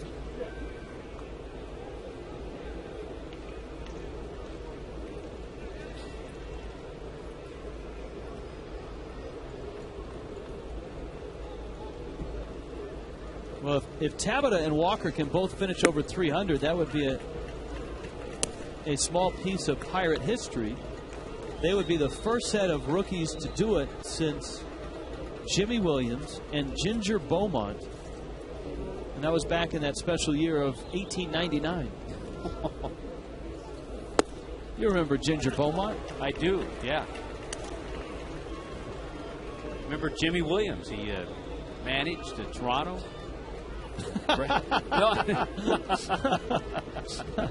Yeah. I'm going to tell Jimmy the next time I see him that you said that.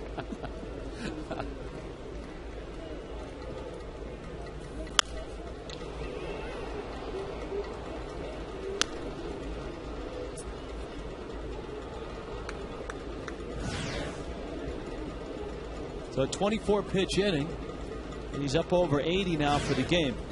Pirates have done a nice job of fighting off pitches. Walker doubled back in the fourth.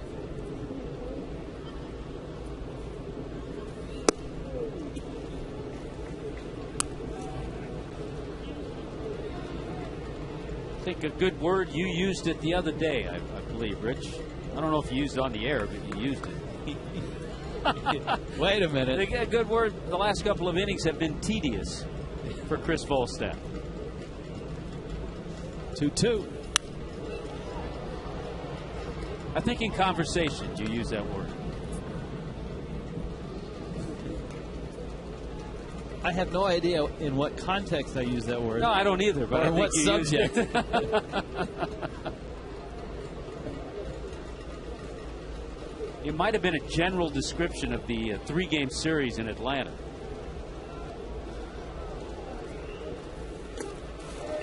I think that would be more of a hitting malaise in Atlanta. Davis throws him out. Volstad finishes that inning. Nicely done. 9-2. Eat fresh, Subway.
Everyone kind of liked that song. Even Tommy Hutton was up and rolling around here in the booth.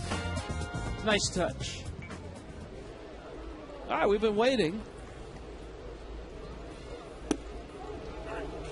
And Joe Martinez is in the ball game, our Subway 5th inning. Subway, eat fresh. Home of the $5 footlong. Chris Volstad up. There's one of those guys who was actually selected by the Pirates. Oh, what a pick. Ronnie Cedeno robs Volstad. And then Joe Martinez decided not to sign. He was selected in the 44th round, went on to Seton Hall and Boston College. And then was drafted by the Giants in the 12th round. So as we mentioned, he came over in that deal with John Bowker for Javier Lopez.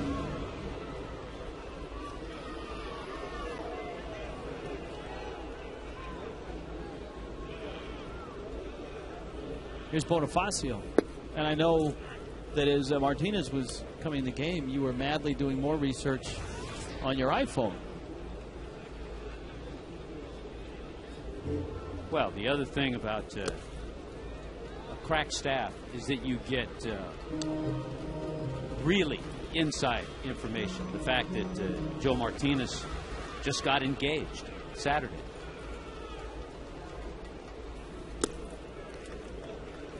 Well, congratulations to Joe and the future Mrs. Joe.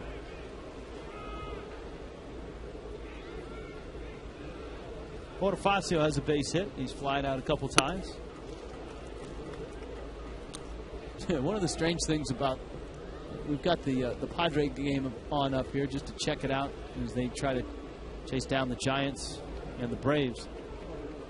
3-1 pitch is a strike. They have the old throwback uniforms on, and the throwback uniforms have the Ray Kroc initials on their sleeve. Yeah, R-A-K, yeah. Longtime owner of the Padres. 3-2 coming. Swing and a miss. The odd thing is all the signage this inning is for Jack in the Box.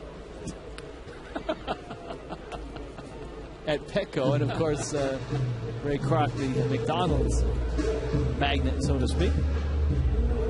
Our Toyota Interactive poll, we gave you a chance a couple times tonight. We've thrown this up now at 789-789. You can text your answers. Who's your choice for Marlins MVP this year? It looks like Dan Uggla in a runaway. Ozzie. Go crazy, folks. Ozzie around first, and he gets to second. Yeah, he's making a great impression. He has played a solid shortstop.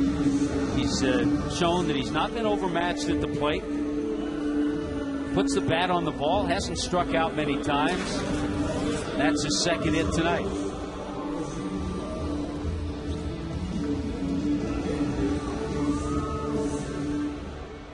Here is Morrison. And I'm sure you referenced it in the earlier innings. If you're a scout here and you're watching Ozzie Martinez perform, you write in your little report, here's a guy that defensively looks like he can play in the major leagues every day. Well, that's right. And as you were saying, you have scouts as the trades are made in the offseason. It might be of other players, but then the scout may say, hey, throw in Ozzie Martinez, and we'll make that deal. I mean, from everything that we've seen, he can play in the big leagues defensively at short. And as a young shortstop, the track record of most shortstops is the more they play in the big leagues, the better they get. And you know what? Just a life experience, what he's had to go through, tells me that he can handle playing in the big leagues, too. Amen. Having been shot 3 times in that the drive-by shooting, a mistaken identity in Puerto Rico. Fly ball left.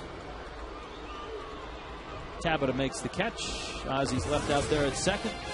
And we played 5. 9-2 Fish.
Entrada aquí en el Sun Life Hi, Stadium. guys. Hey, fellas. Richie, tell me, how are you guys? What's going on? Hey, you know what? We needed some home cooking and a little cookie and Raul. That's all we needed. When you have that Kentucky Fried Chicken, baby, things change right away. I'm telling you.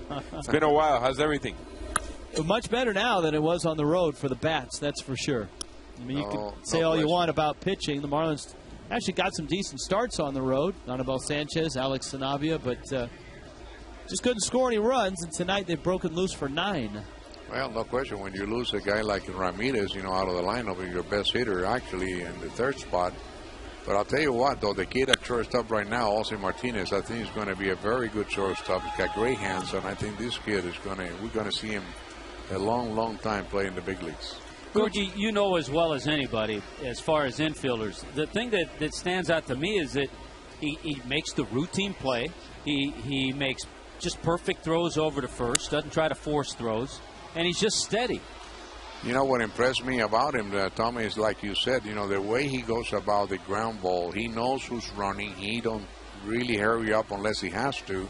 When you see a guy who helms running, he takes his time, gets set, and makes the throw to first base.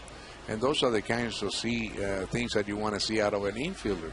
And this kid, reacts very well. He's got great hands and a very accurate arm. And I think he's coming along with the bat. So I believe that this kid is going to be a steady ball player in the big leagues. Here's a 1-2 pitch to Garrett Jones. Y de frente a Chris Volstad. Del 1 al 3. Yeah, what he said. 1 out. All right, guys, have a good show tonight. You too, guys. And welcome back home. We expect 9 runs tomorrow when we visit with you as well. Let's hope they don't leave any up here today. Yeah. Absolutely. Pedro Alvarez, John Bowker to follow Jones. We're here tomorrow night. Saturday's game is not on television. And then the Sunday finale is on television. So we've got 3 of the 4 games against the Pirates. Alvarez is 2 for 2. Ugla approaches and a little shovel over. Volstad has 2 quick outs here in the second. Time now for our Just for Men hair color schedule. We go to next year. Mets. First, second, and third right out of the chute. That's the Marlins open at home. That'll be nice. And then Washington's in on the road. The Marlins head after that. Brought to you by Just for Men hair color. You can live forward with Just for Men. Major League Baseball moving the schedule up next year. They do not want the postseason into November, so that's one way to do it.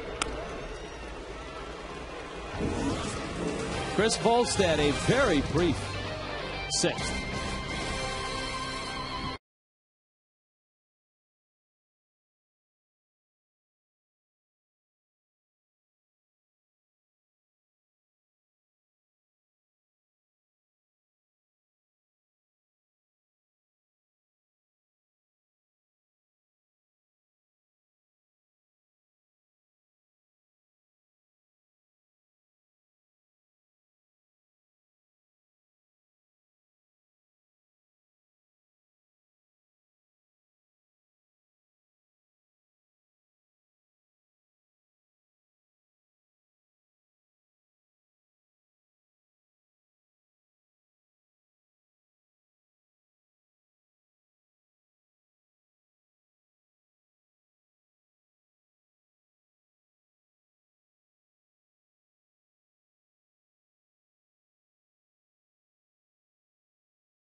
Miller Band is the final post-game concert this year.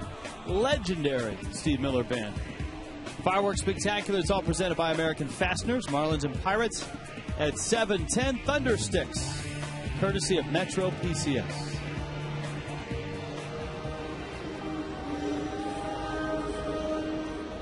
Dan Ugla coming up. Ugla cranked an RBI double into the corner down left field in the 4th. Gabby Sanchez, Mike Stanton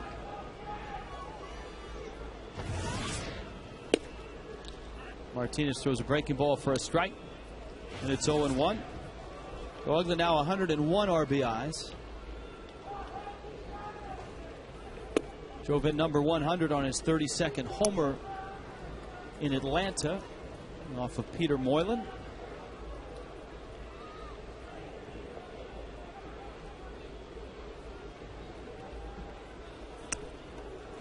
And Uggla goes down after the breaking ball. Some nice pitches from Joe Martinez, and again a young guy, and he's 27, but a guy who's trying to make a good impression. Comes over in a trade from another organization, gets an opportunity here, and so far he's faced 5 batters, gotten 4 outs, gave up just the 1 double. Gets a strike on Gabby.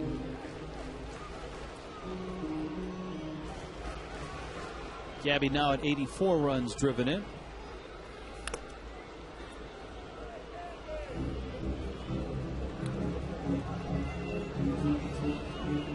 Boy, the Padres are really making it tough on themselves. It seems like every game they've played lately is scoreless into the 7th and the 8th inning. That takes its toll.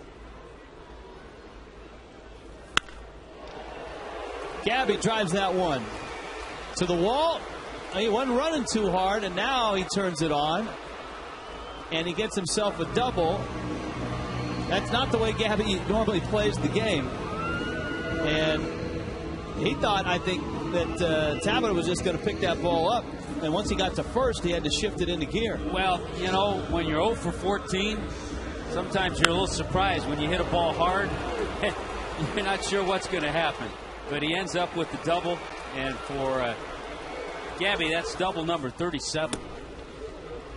So he's added to his Rookie of the Year resume with his National League rookie leading 37th double. So nice to break that over. So the 2 categories that he was leading in, 2 of them coming in, doubles and RBIs. He's added 1 apiece to each. Stanton rolls one into center field. That's going to be a base hit. That's going to score Gabby. And that's going to be 5 RBIs for Mike Stanton. Wow, what a night for Mike Stanton.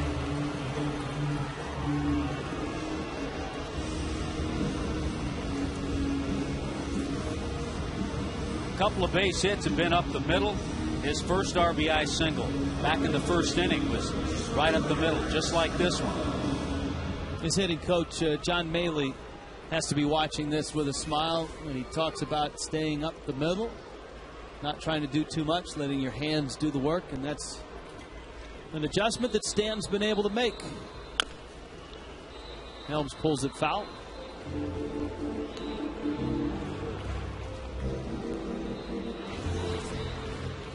So establishing a career high. Got a feeling that we'll be saying that a lot over the years about Mike Stanton as he establishes career high after career high. So 5 RBIs tonight. That gives Mike 58 on the year. Someone was talking about the other day Dan Uggla's home run mark, career home run mark for the Marlins. And while Uggla has it right now, and if the Marlins sign him to an extended contract, he certainly can add to it. But if Mike Stanton is a Marlin for 7, 10, 12 years, pretty good chance he'll be catching Uggla. To right, Bowker is there, and he makes the catch. Yeah, if you were to pick somebody to surpass Dan Uggla in the home run category, there's your man.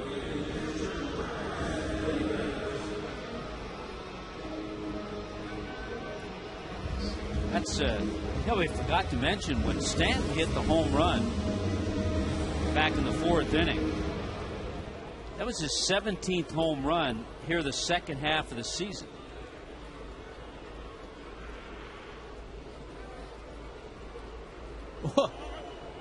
That would be a balk. You cannot make a move to an unoccupied base. And since they weren't holding Stanton on, and Mike's not going to be running with a 10-2 lead, that's a balk. Yeah, if you have a play on, and let's say the first baseman's moving toward the bag before the throw is made, then it's a little different Story, it's not a balk, but first baseman. Did you see that look by John Russell? Garrett Jones is just, yeah. John Russell just put his head in his hands like, oh. That's the type of year that it's been. And, you know, Russell's a great example of something you and I have talked about before. How do you measure whether a guy like John Russell is a good manager or not? I don't care who you put in that seat. Even Buck Showalter, you put him in that seat. I know that he's rejuvenated the Orioles, but the Orioles have more talent. Got a little something to work with as far as pitching. Yeah.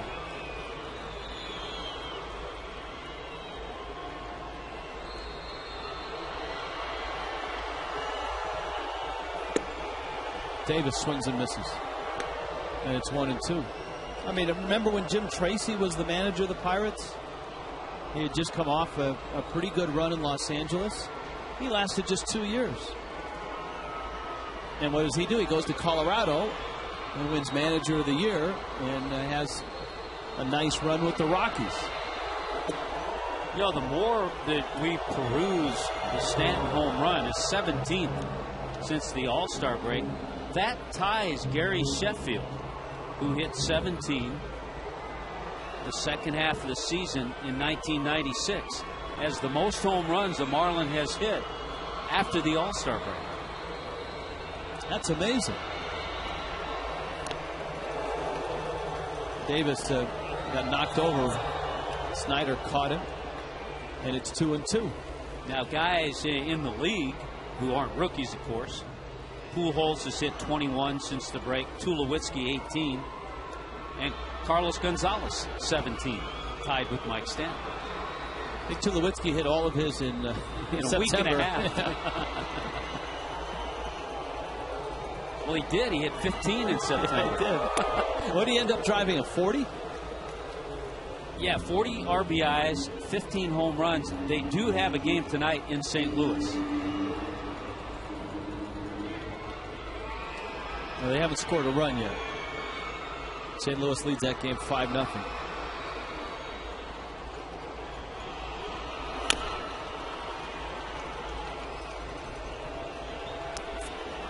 Davis pulls it foul. It counts 3-2. Just incredible. The Marlins scored 15 runs the entire road trip, and they've scored 10 tonight. Steven Jackson in the Pirate pen.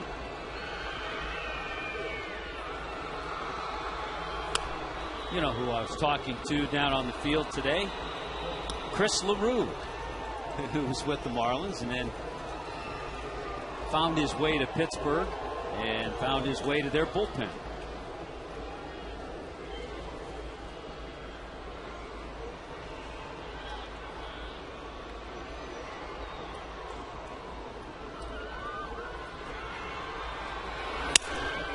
Davis breaks his bat. A little pop-up out towards shallow center. Walker runs it down. Marlins pick up another run. Double by Gabby.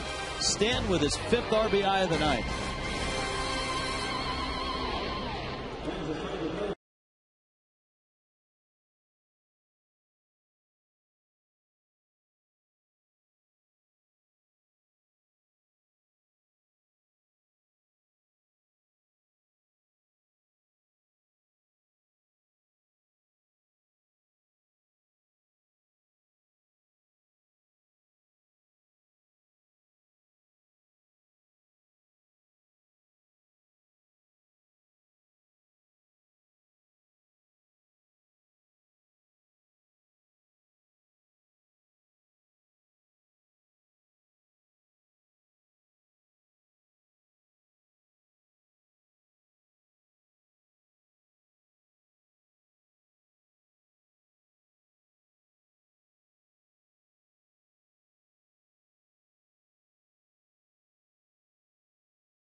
cam. That means Logan Morrison.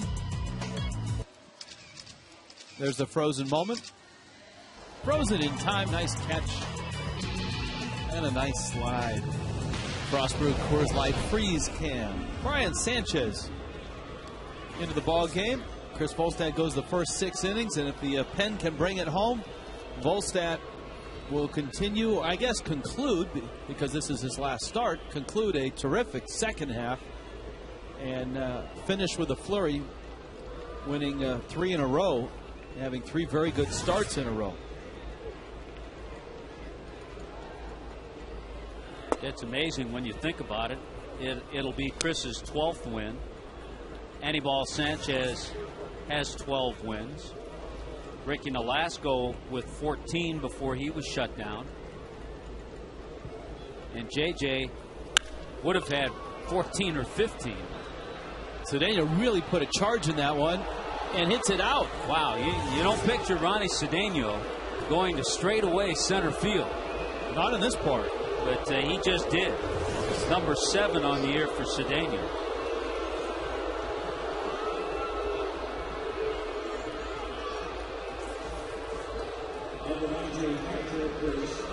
Oh, mistake pitch. You can tell by the reaction of Brian Sanchez.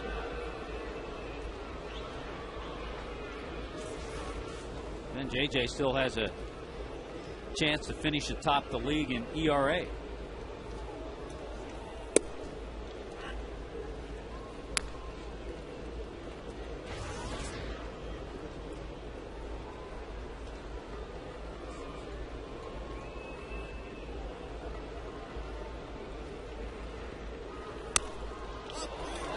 Pop-up, Davis out in front, and Snyder is the first out for Brian Sanchez. Has a Marlin ever won an ERA title? We've got the staff checking in on that. My first name would be Kevin Brown, but I'm not sure if he did. I would agree with you. That would be my first guess. If someone had, it would be Kevin Brown. He had a 1.89 ERA in '96. So 1996. Won 17 games, 233 innings that year. And JJ at 2.30. Pretty substantial when you think Wainwright's at 2.42, Halladay 2.44. Really, that's about it. Jaime Garcia 2.70.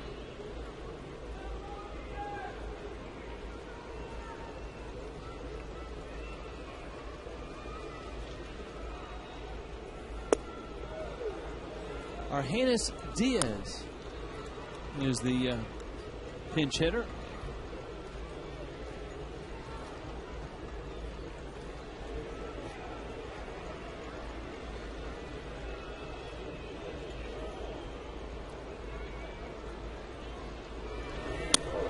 Sanchez misses high.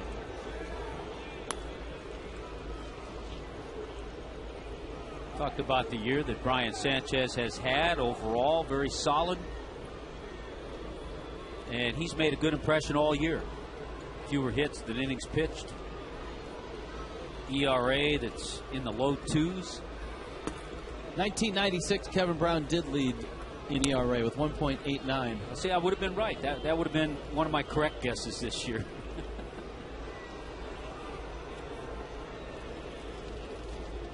For the previous year, Maddox had a 1.63 ERA in '95. Sanchez finishes Diaz with a high fastball. Jiffy Lube Fiesta Friday is tomorrow. Marlins face the Pirates on the first day of October. And it's Bark at the Park Part 2. So Bark at the Park tomorrow night. You can play Billy Bingo for your chance to win a Marlins Rookie Stars poster, courtesy of Jiffy Lube. All the proceeds from the dog tickets that are sold go to the Humane Society. There's the barking that we missed so much on the road. That's because we missed Mark Butler. Mark Butler is our award-winning audio master down below, who gives us the great back crack from home plate. Got to be careful when you say that. especially off that ugly home run the other night. Yeah, Mark would have enjoyed the back crack in Atlanta. Swing and a miss by Andrew McCutchen. McCutchen tonight has bounced out 3 times.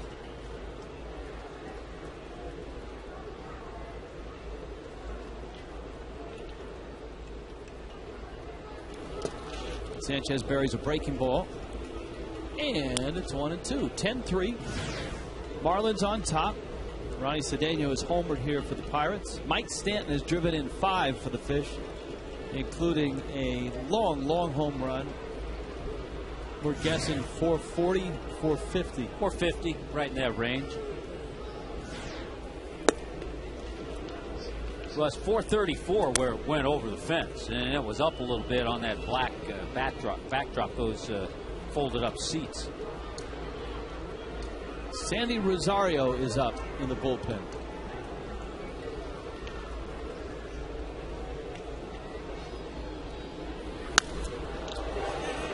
Pop up.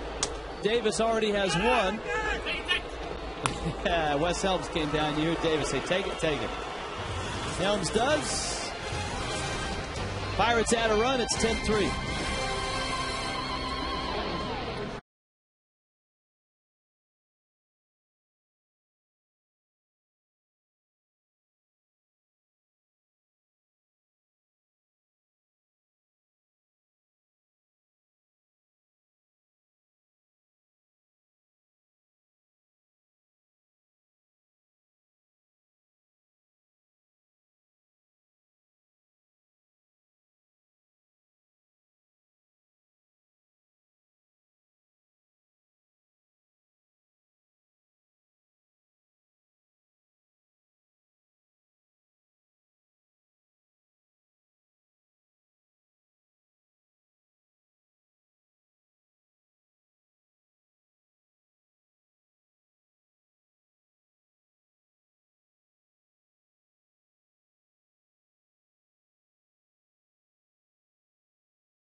Florida, our Toyota trend tonight against lefty starters. Marlins have won a club record 32 games, second in batting average against lefties, first in winning percentage against lefties. Brad Lincoln has come into the ball game, and a double switch as well for the Pirates. The new center fielder is Alex Presley. Yeah, so Lincoln, you slide him into McCutchen's spot.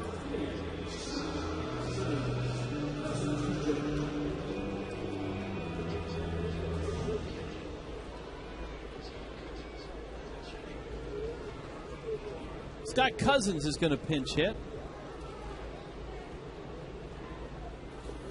Jason Jaramillo is behind home plate. He's going to do the catching. So a lot of new faces, new numbers, new names. Argenis Diaz stays in at short. And we can only get you caught up when we get caught up. Your guess is as good as mine as to where everyone's hitting. We'll kind of do it, Rich, like a spring training game. You just wait till they come up.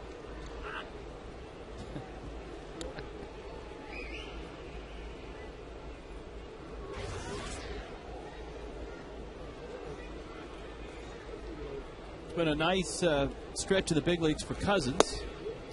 And he swings over a breaking ball and strikes out. I think he's the kind of hitter. He's an intriguing player, Scott Cousins, because he has speed. He's a terrific outfielder. He has shown his ability to hit, but you want to see him 50, 60 games. and see if he can go through the periods where pitchers work on his weaknesses and see how he responds. Bonifacio up now, and Lincoln throws him a strike.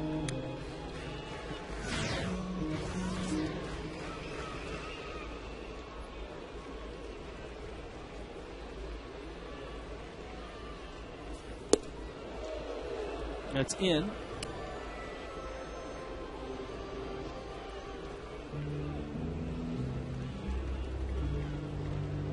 Brad Lincoln, a first-round pick. He was the 4th pick overall in the 2006 draft. Out of Texas. Certainly, as you watch his delivery, one of those guys needs to kind of harness things a little bit. Max effort guy. And we talked about it. He's one of those first-round picks that 2 years in had Tommy John surgery, trying to get to the big leagues.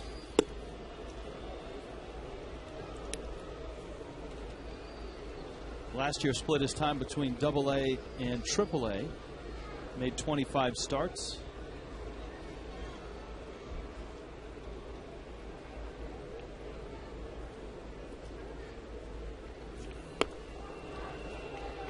And so far, so good. He strikes out a pair. Rich, are you ready? 4. Lincoln is in the first spot. Had that one right. Alex Presley, who came in to play center field, is in the number 7 spot in the order.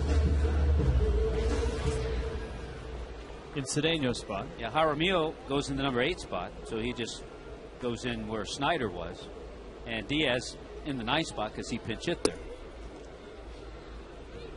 Thank you.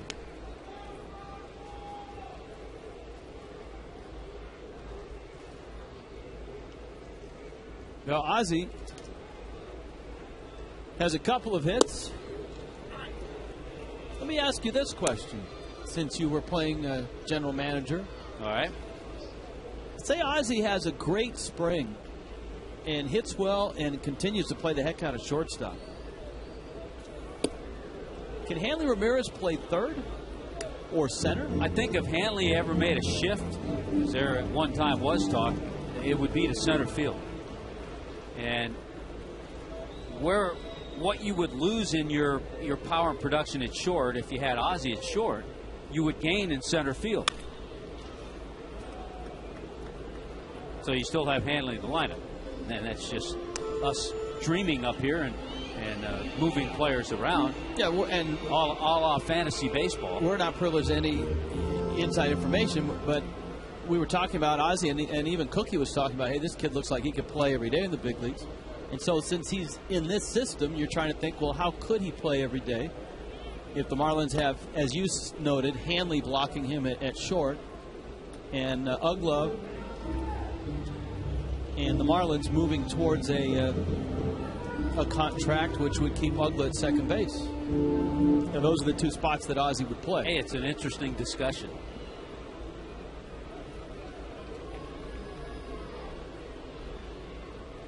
Well, it's a nice position to be in if you're an organization when you have too many guys and you have pieces like Chris Coughlin coming back.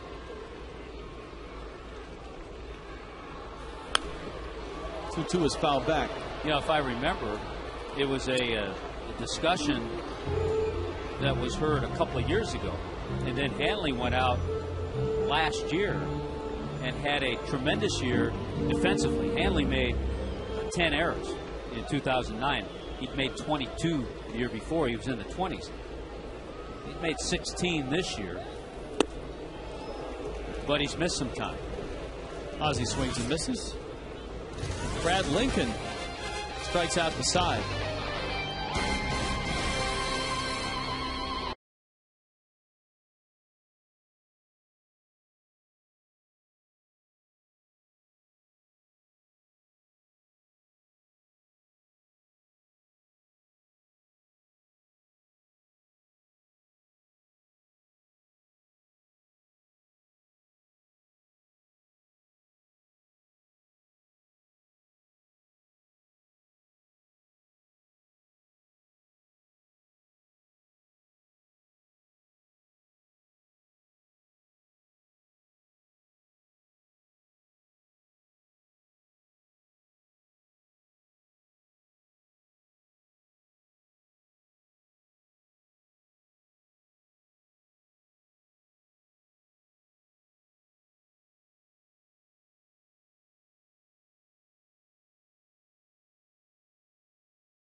All right, if we have to, let's check in with Frank for it. Sorry, Frank. Tommy and I were... If we have to. Well, you didn't see what we were watching on the screen. I did see that, and you were distracted, and I understand there's that. Frank. Oh, see? Hey, with Sandy Rosario coming into the ball game, guys, and the perception this year is that the Marlins bullpen has not done a good job overall. When you look at the numbers last year compared to this year, ERA, runs, and blown saves, the numbers are all very similar. However, they have saved 9 fewer games as a bullpen than last year and 15 fewer wins. Part of that is the Marlins have only had 21 come-from-behind wins this year. But, Rich and Tommy, you and I have talked on occasion, and if the fans haven't heard us, the people who watch us, a lot of times it's a 5-2 or a 5-3 ball game that all of a sudden turns into a 7 or 8-3 ball game, and there's no blown save there. But the Marlins come back and score 3 or 4 runs. Had the bullpen been able to hold, and the Marlins turn around and win some of those games. So I just thought it was interesting. You can kind of draw your own conclusions from some of those numbers. Yeah, it's, I think, and we've talked to Michael Hill and Larry Beinfest, and they've talked about the need to shore up the bullpen next year. That certainly will be on their radar. Chris Hatcher has come into the ball game, and he's behind the plate.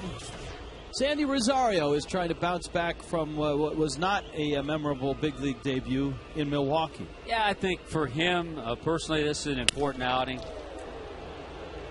And I know after that outing in Milwaukee, he gave up the back-to-back home runs to Ricky Weeks and Prince Fielder on 3 pitches.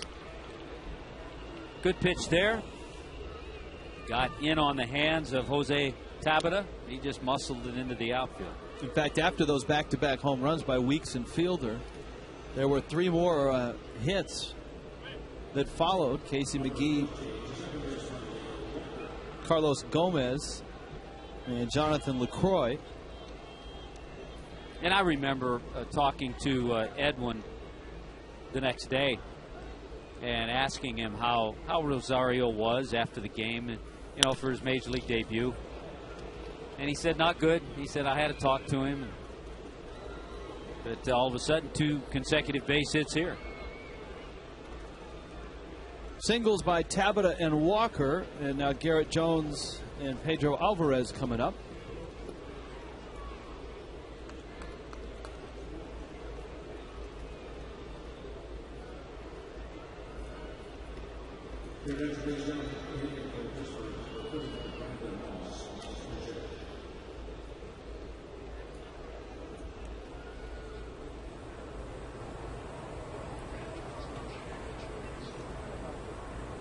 Garrett Jones is going to come out of the ball game, and it's actually Brandon Moss who steps up.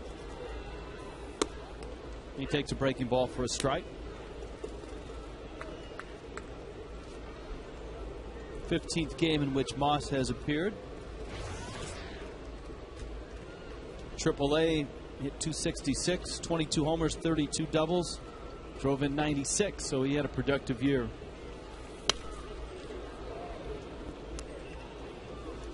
Fouls that pitch back.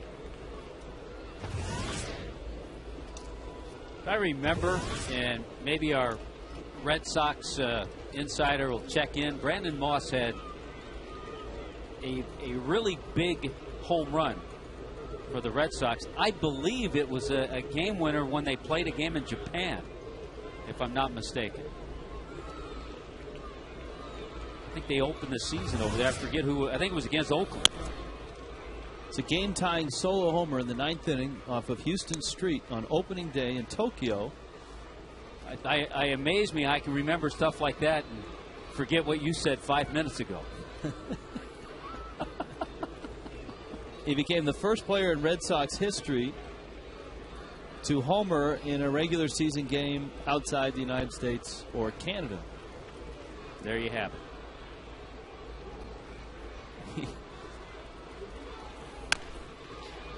There's a little roller up the line. Did they have expanded rosters when they went over to Japan?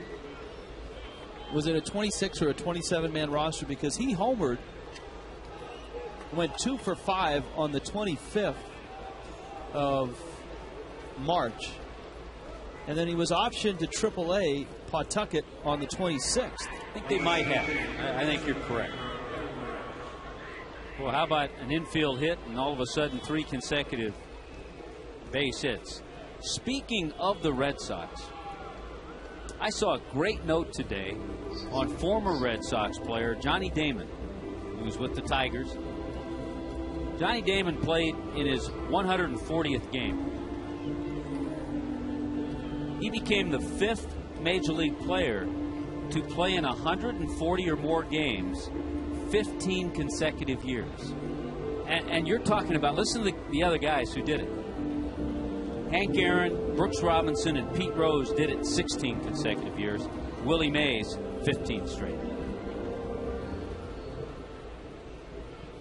So it's been a solid season. I think the last time I looked at box scores, Johnny Damon was in the 270 to 280 range. So run that by me again. Run that stat by me again. He's played in 140 or more games. Right. 15 consecutive years. Ground ball into right field. That's another base hit. Stanton's throw comes to the plate. And so Sandy Rosario, he hasn't given up the back-to-back home runs, but he has given up 4 consecutive hits here.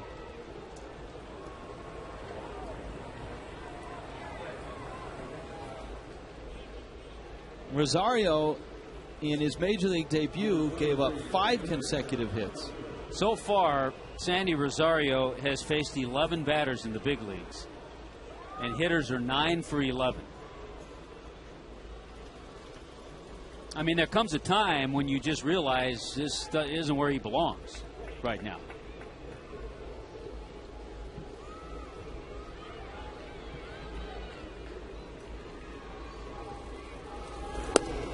John Bowker. So the names that he's associated with now? Yeah, Brooks Robinson, Hank Aaron, Pete Rose played 140 or more games 16 consecutive years. And Willie Mays, 15. Now, where are the names Cal Ripken and Lou Gehrig? Great story. Great question. One of the years that was in both of their years, first for Ripken was 94. Strike? The strike year, he didn't play 140 games. And for Lou Gehrig, there was a similar type year where there weren't as many games played. And so that's what interrupted their streak. So that's a good question. You always have good questions. Yeah, but see, I can't remember who's catching at this point in time, but I can at least throw a question your way. 3-0, and the Marlins bullpen is up and working. Rosario throws a strike.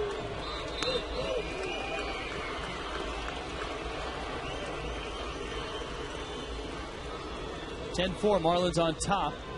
Rosario, his second big league appearance. And as Tommy pointed out, 9 hits in 11 at-bats. And a bases loaded walk. You got to get him out of there now. And Edwin is on his way.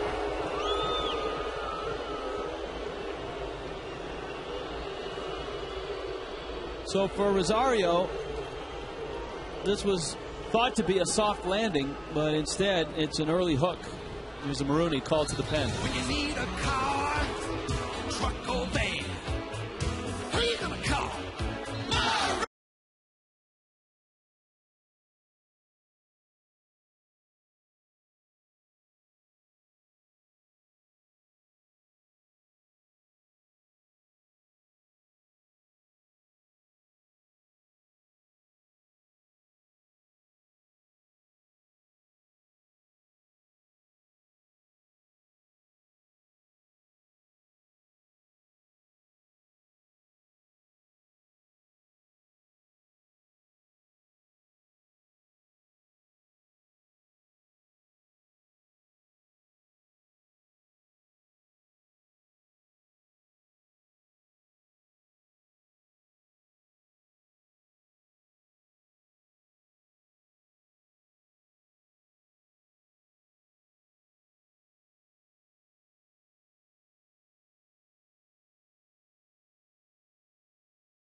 Well, just to try to put out and stop this damage and don't let the Pirates inch any closer.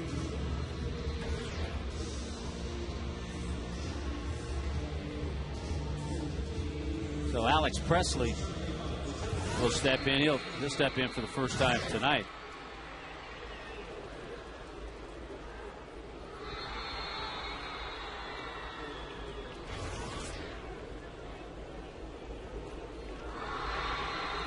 Here's Alex Presley.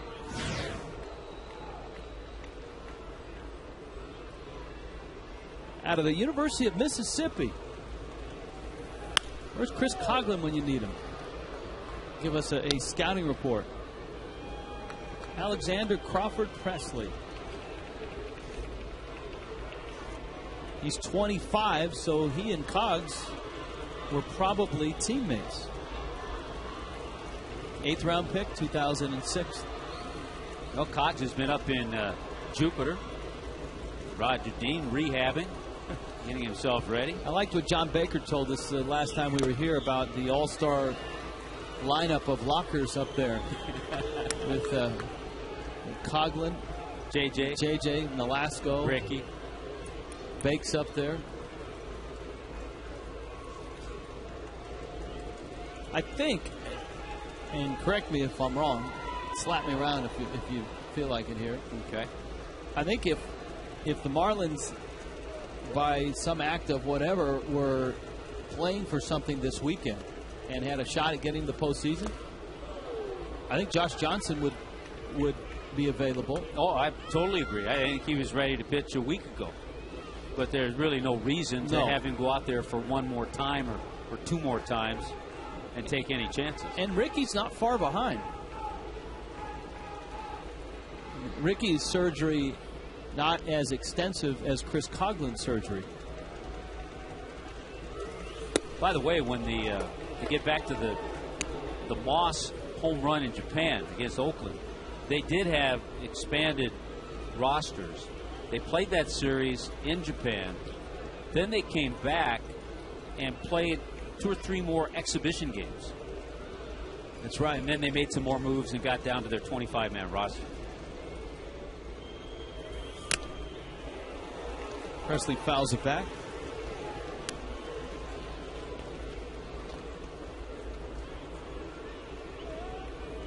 Well, I wonder if Presley is buddies with Seth Smith of the Rockies, another Ole Miss.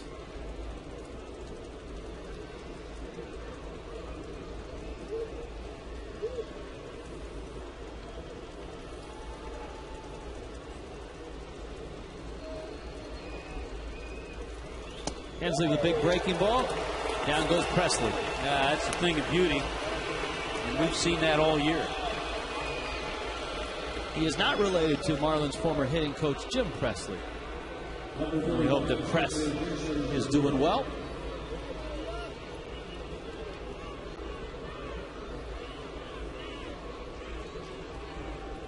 Well, not good news for the Padres. Cubs picked up a run and have a 1-0 lead in the 9th inning.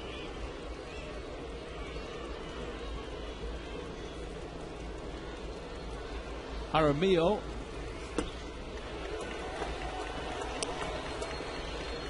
And the Brewers doing a number on the Mets. Brewers won that doubleheader yesterday against the Mets.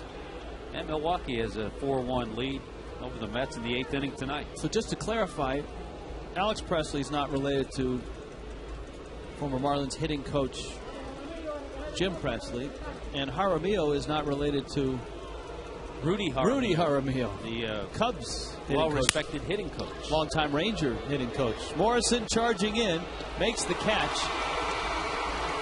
Everybody has to go back to their bases. Still 10-5. Hensley has 2 outs. Today, the Baseball Writers Association of America, Florida chapter, weighed in with their awards for the season. Dan Uggla, the most valuable player. Gabby Sanchez, Rookie of the Year. The Jeff Conine Ironman Award to Clay Hensley. And the Charlie Huff Good Guy Award, Boomer, Bill Beck. Great story, Clay Hensley. Been a tough year for him in many ways. You directed me to this story. Jerry Krasnick on ESPN. Yes. Read the feel-good story. Great story. About 10 different stories around baseball that have been feel-good stories, not the things that you get tired of reading about. Certainly Clay Hensley could have been a part of that. Yeah, Logan Morrison was a part of that. Because it was early in the year. Remember, Clay had to leave the ball club. His father passed away suddenly. He and his wife had a baby. And he did not see the baby until we got to Houston. So it'd been a couple of months. He worked his way in spring training, had a great spring. Then was kind of moved around in the bullpen. His number one feel-good moment was Jim Joyce and Armando Galarraga. Yeah. The aftermath of the blown call and the scene at home plate the next game. When Galarraga presented the lineup card and Joyce was in tears. 1-0 pitch. The Dallas Braden. Yeah, the perfect game celebration, of course, on Mother's Day. And his mother had passed away. His grandmother was there. And that was a terrific day. John McDonald's Father's Day tribute. McDonald, the infielder for the Blue Jays, who didn't hit a lot of home runs. And his father passing away, had liver cancer. McDonald missed like a month to be with his father in that last month. And he decided to play on Father's Day.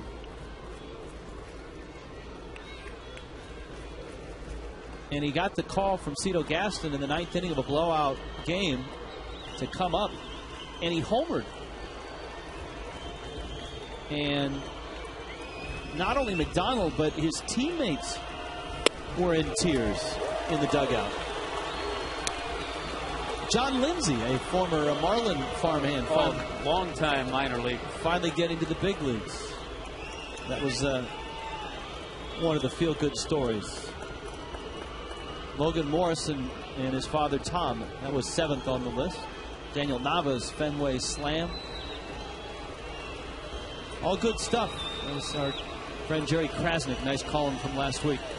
Hensley bounces that one up there. Even getting mentioned. Andre Dawson's Hall of Fame speech. Yes, the powerful induction speech in Cooperstown. And how about the way it all started before spring training even began? The Marlins, with Freddie Gonzalez, Larry Beinfest, Chris Coughlin, John Baker, going to Iraq. The first organization ever to send players and representatives over there. Runners on the move, and Hensley buries a breaking ball, and he walks Argenis Diaz. Moss comes across. That run is charged to the line of Sandy Rosario.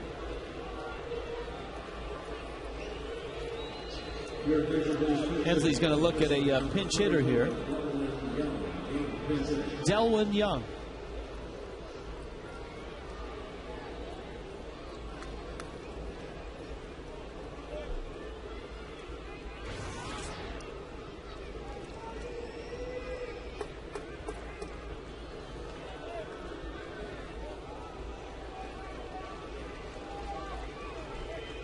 Base is still filled with Pirates. And Hensley misses up. It's a 4-run game now. It's 10-6. You realize they brought the tying run to the plate?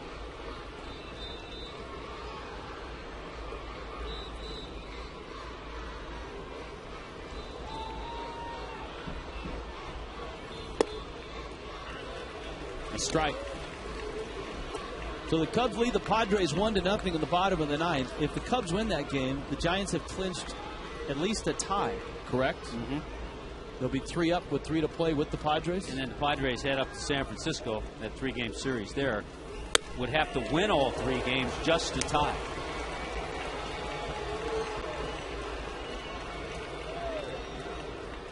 And the Atlanta Braves are loving life, too. Oh, they're relaxed, off tonight. Well, if the Cubs win, the Braves are 2 up in the wild card. To center, and Hensley finishes the inning as Bonifacio makes the catch. Pirates put 3 on the board. It's 10-6.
The game. Karsten's into the game. Is he hitting in Presley's spot? Come on, tell me, Nancy. 10-6. Tommy's scorebook is a mess. Our Coors Light Cold Hard Blast. Watch how far this one goes. He went out and got a breaking ball on the outside part and drove it some 440, 450 feet. That's just part of Mike Stanton's 5 RBI night. Let's hope that's enough as the Pirates have drawn within 4. It's 10-6. Well, Clay Hensley came in and put out the brush fire that was started by Rosario. So now it's Jeff Karstens. And for the Buccos, I don't hear them call the Buccos too much anymore.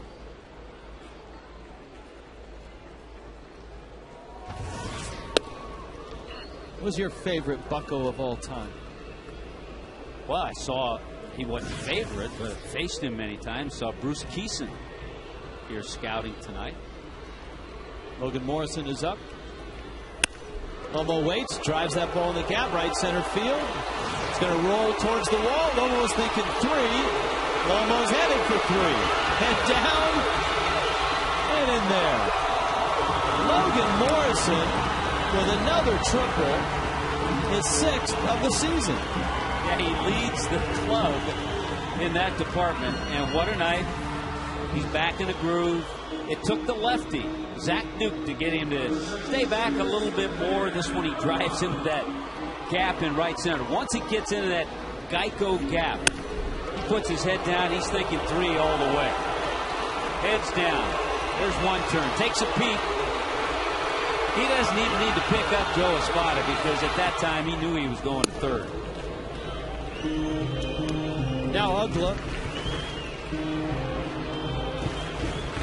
Dan is 1 for 3. RBI double, walked and scored.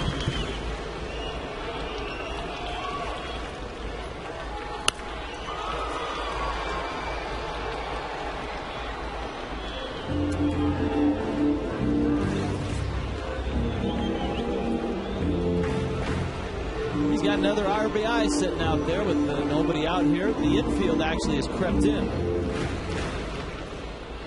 So if you're Ugly, you got to like those odds. Fly ball right, not too deep. Morrison's tagging. Nice catch there. Here comes Lomo. The throw is way offline. Yeah, it's Brandon Moss out there in right field. Good play to get to it, and the momentum gave him a little too much for his throw. If there's one out and say the pitcher's on deck, oh, he goes. He's running. Yeah, because you can see the distance that Moss had to go to get to that ball. He was kind of going in the wrong direction. And you're right, in a different situation, I'm sure Logan Morrison tags and goes to the plate. But Joe Espada is in his ear, and Joe Espada knows that Gabby's up next when you got Stanton behind him. I'm sure right now he's going to be going on contact. Ball hit in the ground. He's going to go to the plate. Gabby's doubled, has a sacrifice fly. Ground ball up the middle of the center field. A base hit. And Gabby's back. So good to see Logan Morrison back. Gabby back. Neither had a very good road trip. Second hit tonight for Gabby Sanchez and 2 RBIs on the evening.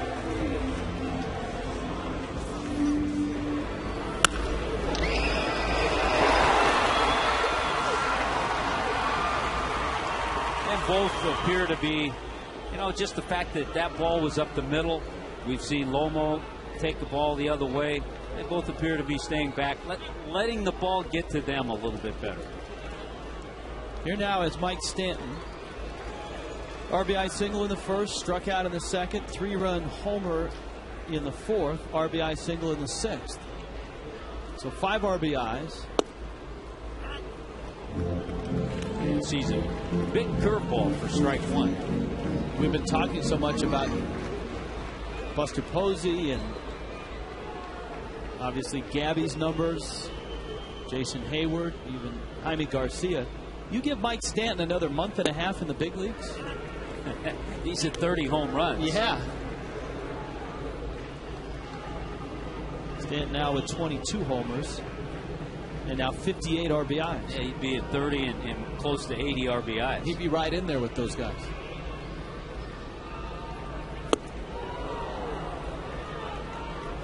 Big swing and a miss. Stanton goes down. Wes Helms now.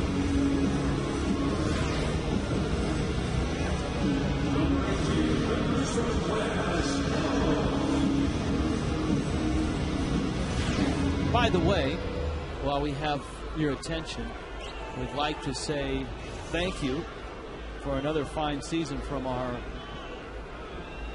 critically acclaimed audio man, Mark Butler, working his last game tonight. Known round the world. Really? Around the world? Around the world.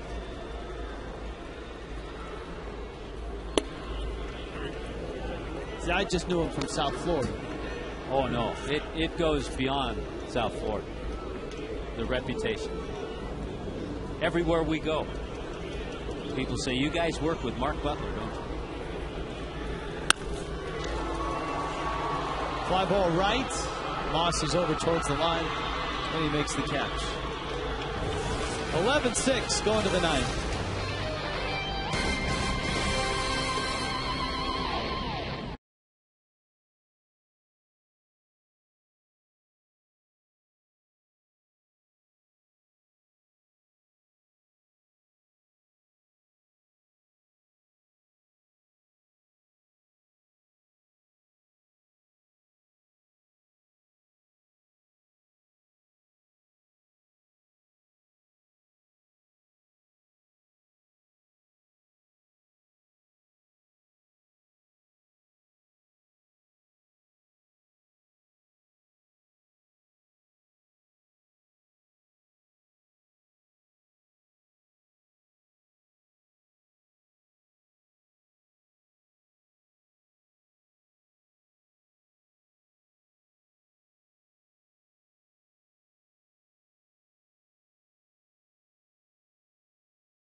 Marlins outlasting the Pirates.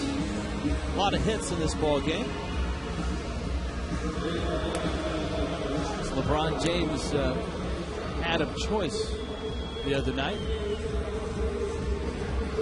That's nice to see the King getting into the flow.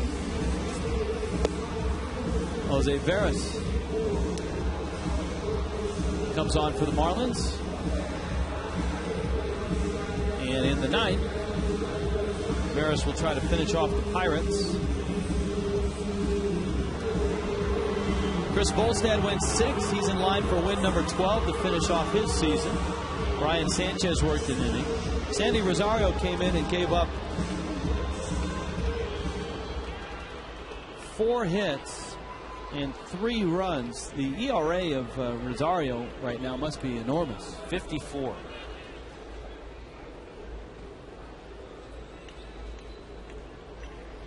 Now we have more to thank, too. I mean, Mark Butler got enough attention.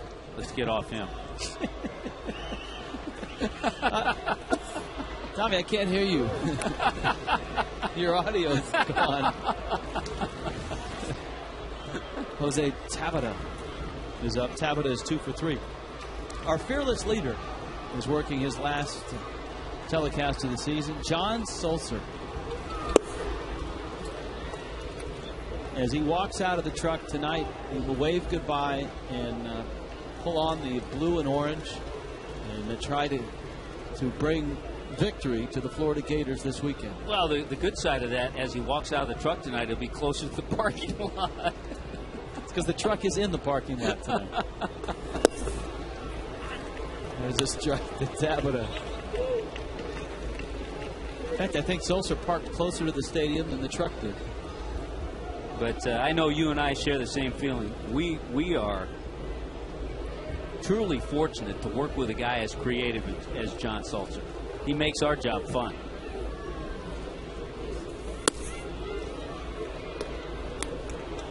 Well, I second that emotion. I mean, the fact that not only is he creative, but we can talk him into just about anything. And usually it goes along with it, which we certainly appreciate.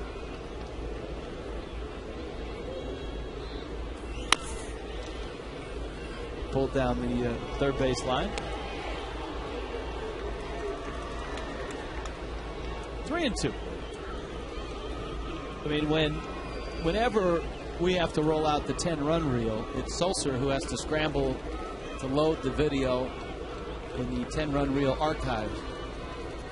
He was fearful that he'd have to break it out in this ball game because, as we've noted, since the football game on Monday has kicked the production truck out into the parking lot, we're without all of our toys, including the stainless steel briefcase that travels everywhere we go that holds the 10-run reels. He hermetically sealed.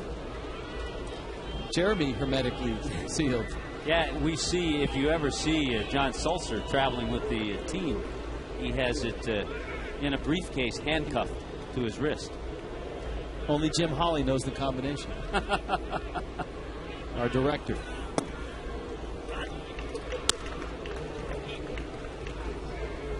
Neil Walker's up.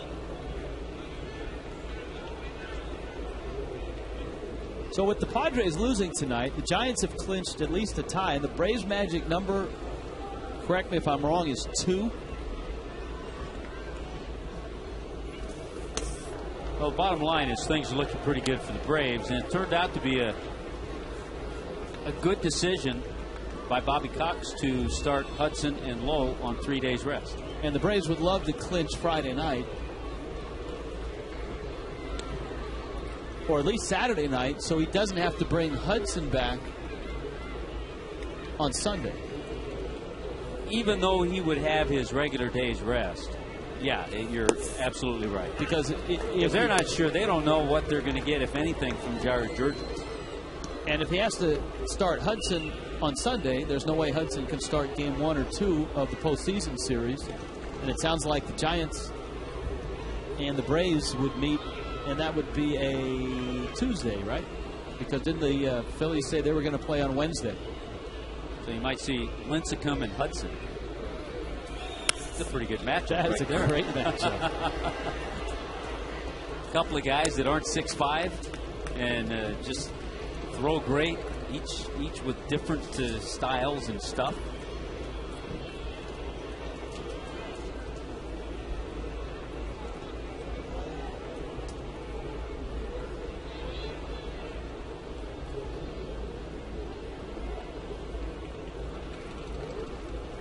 One and 2 the count to Neil Walker. That would be a strikeout. Veras dispatches the Pirates' second baseman. And Brandon Moss comes up.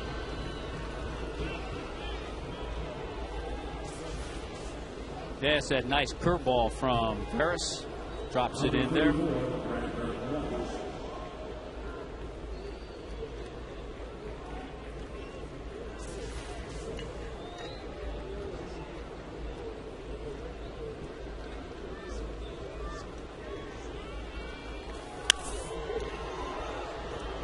Moss fouls a fastball back. All right, we've given you the National League picture of the Padres losing to the Cubs 1-0. The Giants won earlier today. They swept Arizona. Tampa Bay is trailing 3-1 to Kansas City in the top of the 7th. Yeah, loss by Tampa Bay. The Yankees are idle tonight. The loss by the Rays, and they're tied.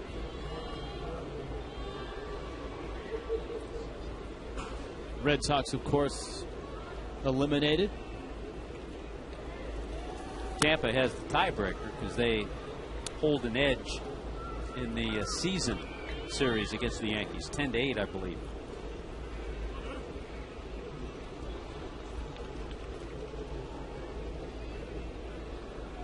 And the Yankees trying to figure out who would start game 2.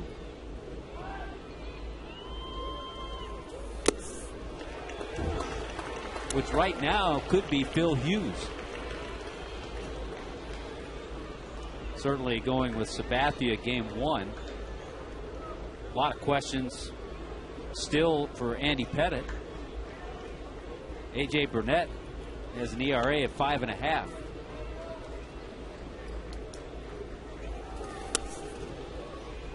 And has lost 15 games on a team that won 94 so far.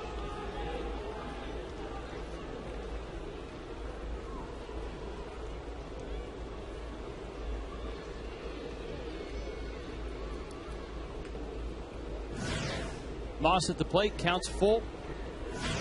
Tabata's at first. Alvarez on deck. That one is fouled off and out of play. Cincinnati back in the postseason. Such a great baseball town. The Reds putting it all together. I tell you, one of the things that's going to help them, Rich, down the road, that they have pieced together a nice bullpen the last month or so. It's the work of one Brian Price, their pitching coach. Liner to center. Bonifacio is back.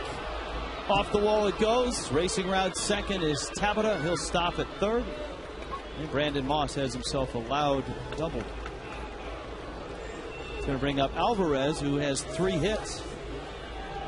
Pretty good battle that Brandon Moss gave Jose Veras, and he wins this battle. Sharply hit. As soon as Bonifacio knew it was over his head, he just turned around to make sure he played it properly off the wall, and he did.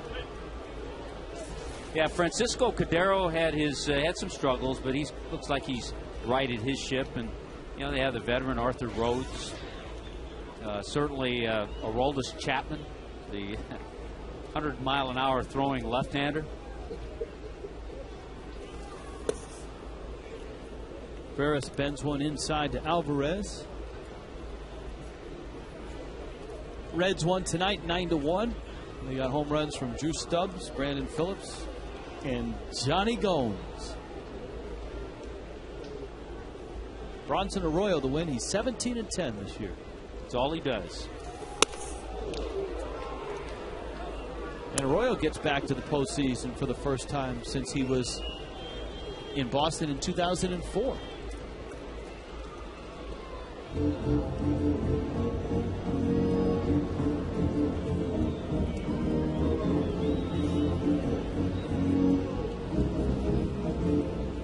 The Texas Rangers will be an interesting team to watch in the postseason. Boy, they need Josh Hamilton healthy. Yes, they do. With him healthy, you got Michael Young, you have Vladimir Guerrero, Josh Hamilton. That ball is cranked to right field. Deep, gone, and that's about 15 rows up. That's a 3-run homer. It's 11-9 now.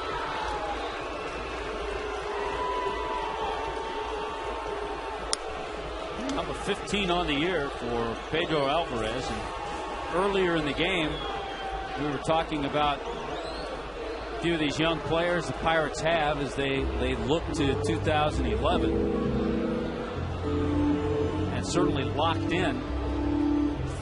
Who would have thought we would get to a save situation in this one? You're right about that. And it's Leo Nunez who's coming out of the pen to try to shut the door. So, a Marooney called to the pen. When you need a car, truck, or van, who you gonna call?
Leo Nunez comes on and tries to, believe it or not, save this game. It's now 11-9. You see Nunez's season.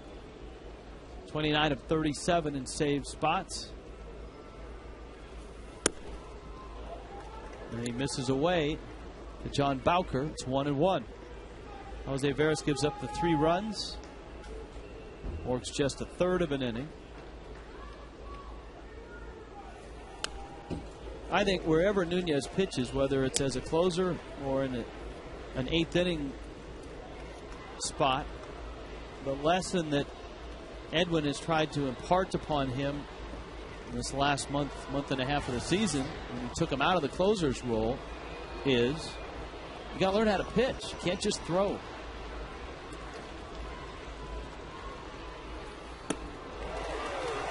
And that's a nice pitch there. Yeah, it's a nice bit of pitching. And that's right, and I think clearly we've seen the difference. Not only in his approach, but in the results. And Edwin said, and we talked about it on the road trip, you get a sense that he was a little relieved when the Marlins slid him from the closer's role back into the 8th inning. And that allowed him to relax and pitch. And that's the discussion we had about how relaxed some of the more successful closers are in the game. And we talked about Trevor Hoffman in Milwaukee, and you mentioned Mariano Rivera as well. There are also closers that come in amped up and wired, and that's how they get it done. Jose Valverde is a great example. Get away with that, yeah. Goose Gossage used to come in that way. Al Hrabowski. Alex Presley with 2 outs. Then there were others who just came in. Jeff Reardon just came in and got the job done consistently. Bruce Sutter. What was Lee Smith like? Oh, it took him forever to come in from the bullpen. He's kind of he would walk so slow. That ball's drilled foul.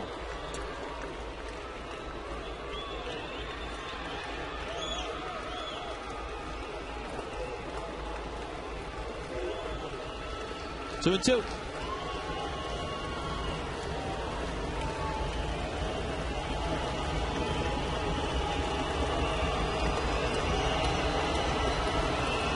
For Leo Nunez, this would be save number 30 as well.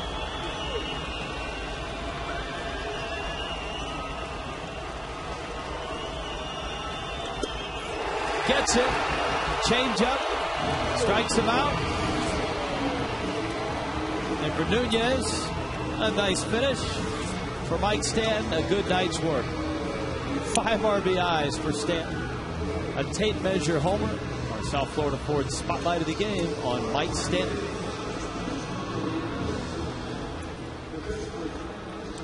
Marlins win it. We will wrap it when we return.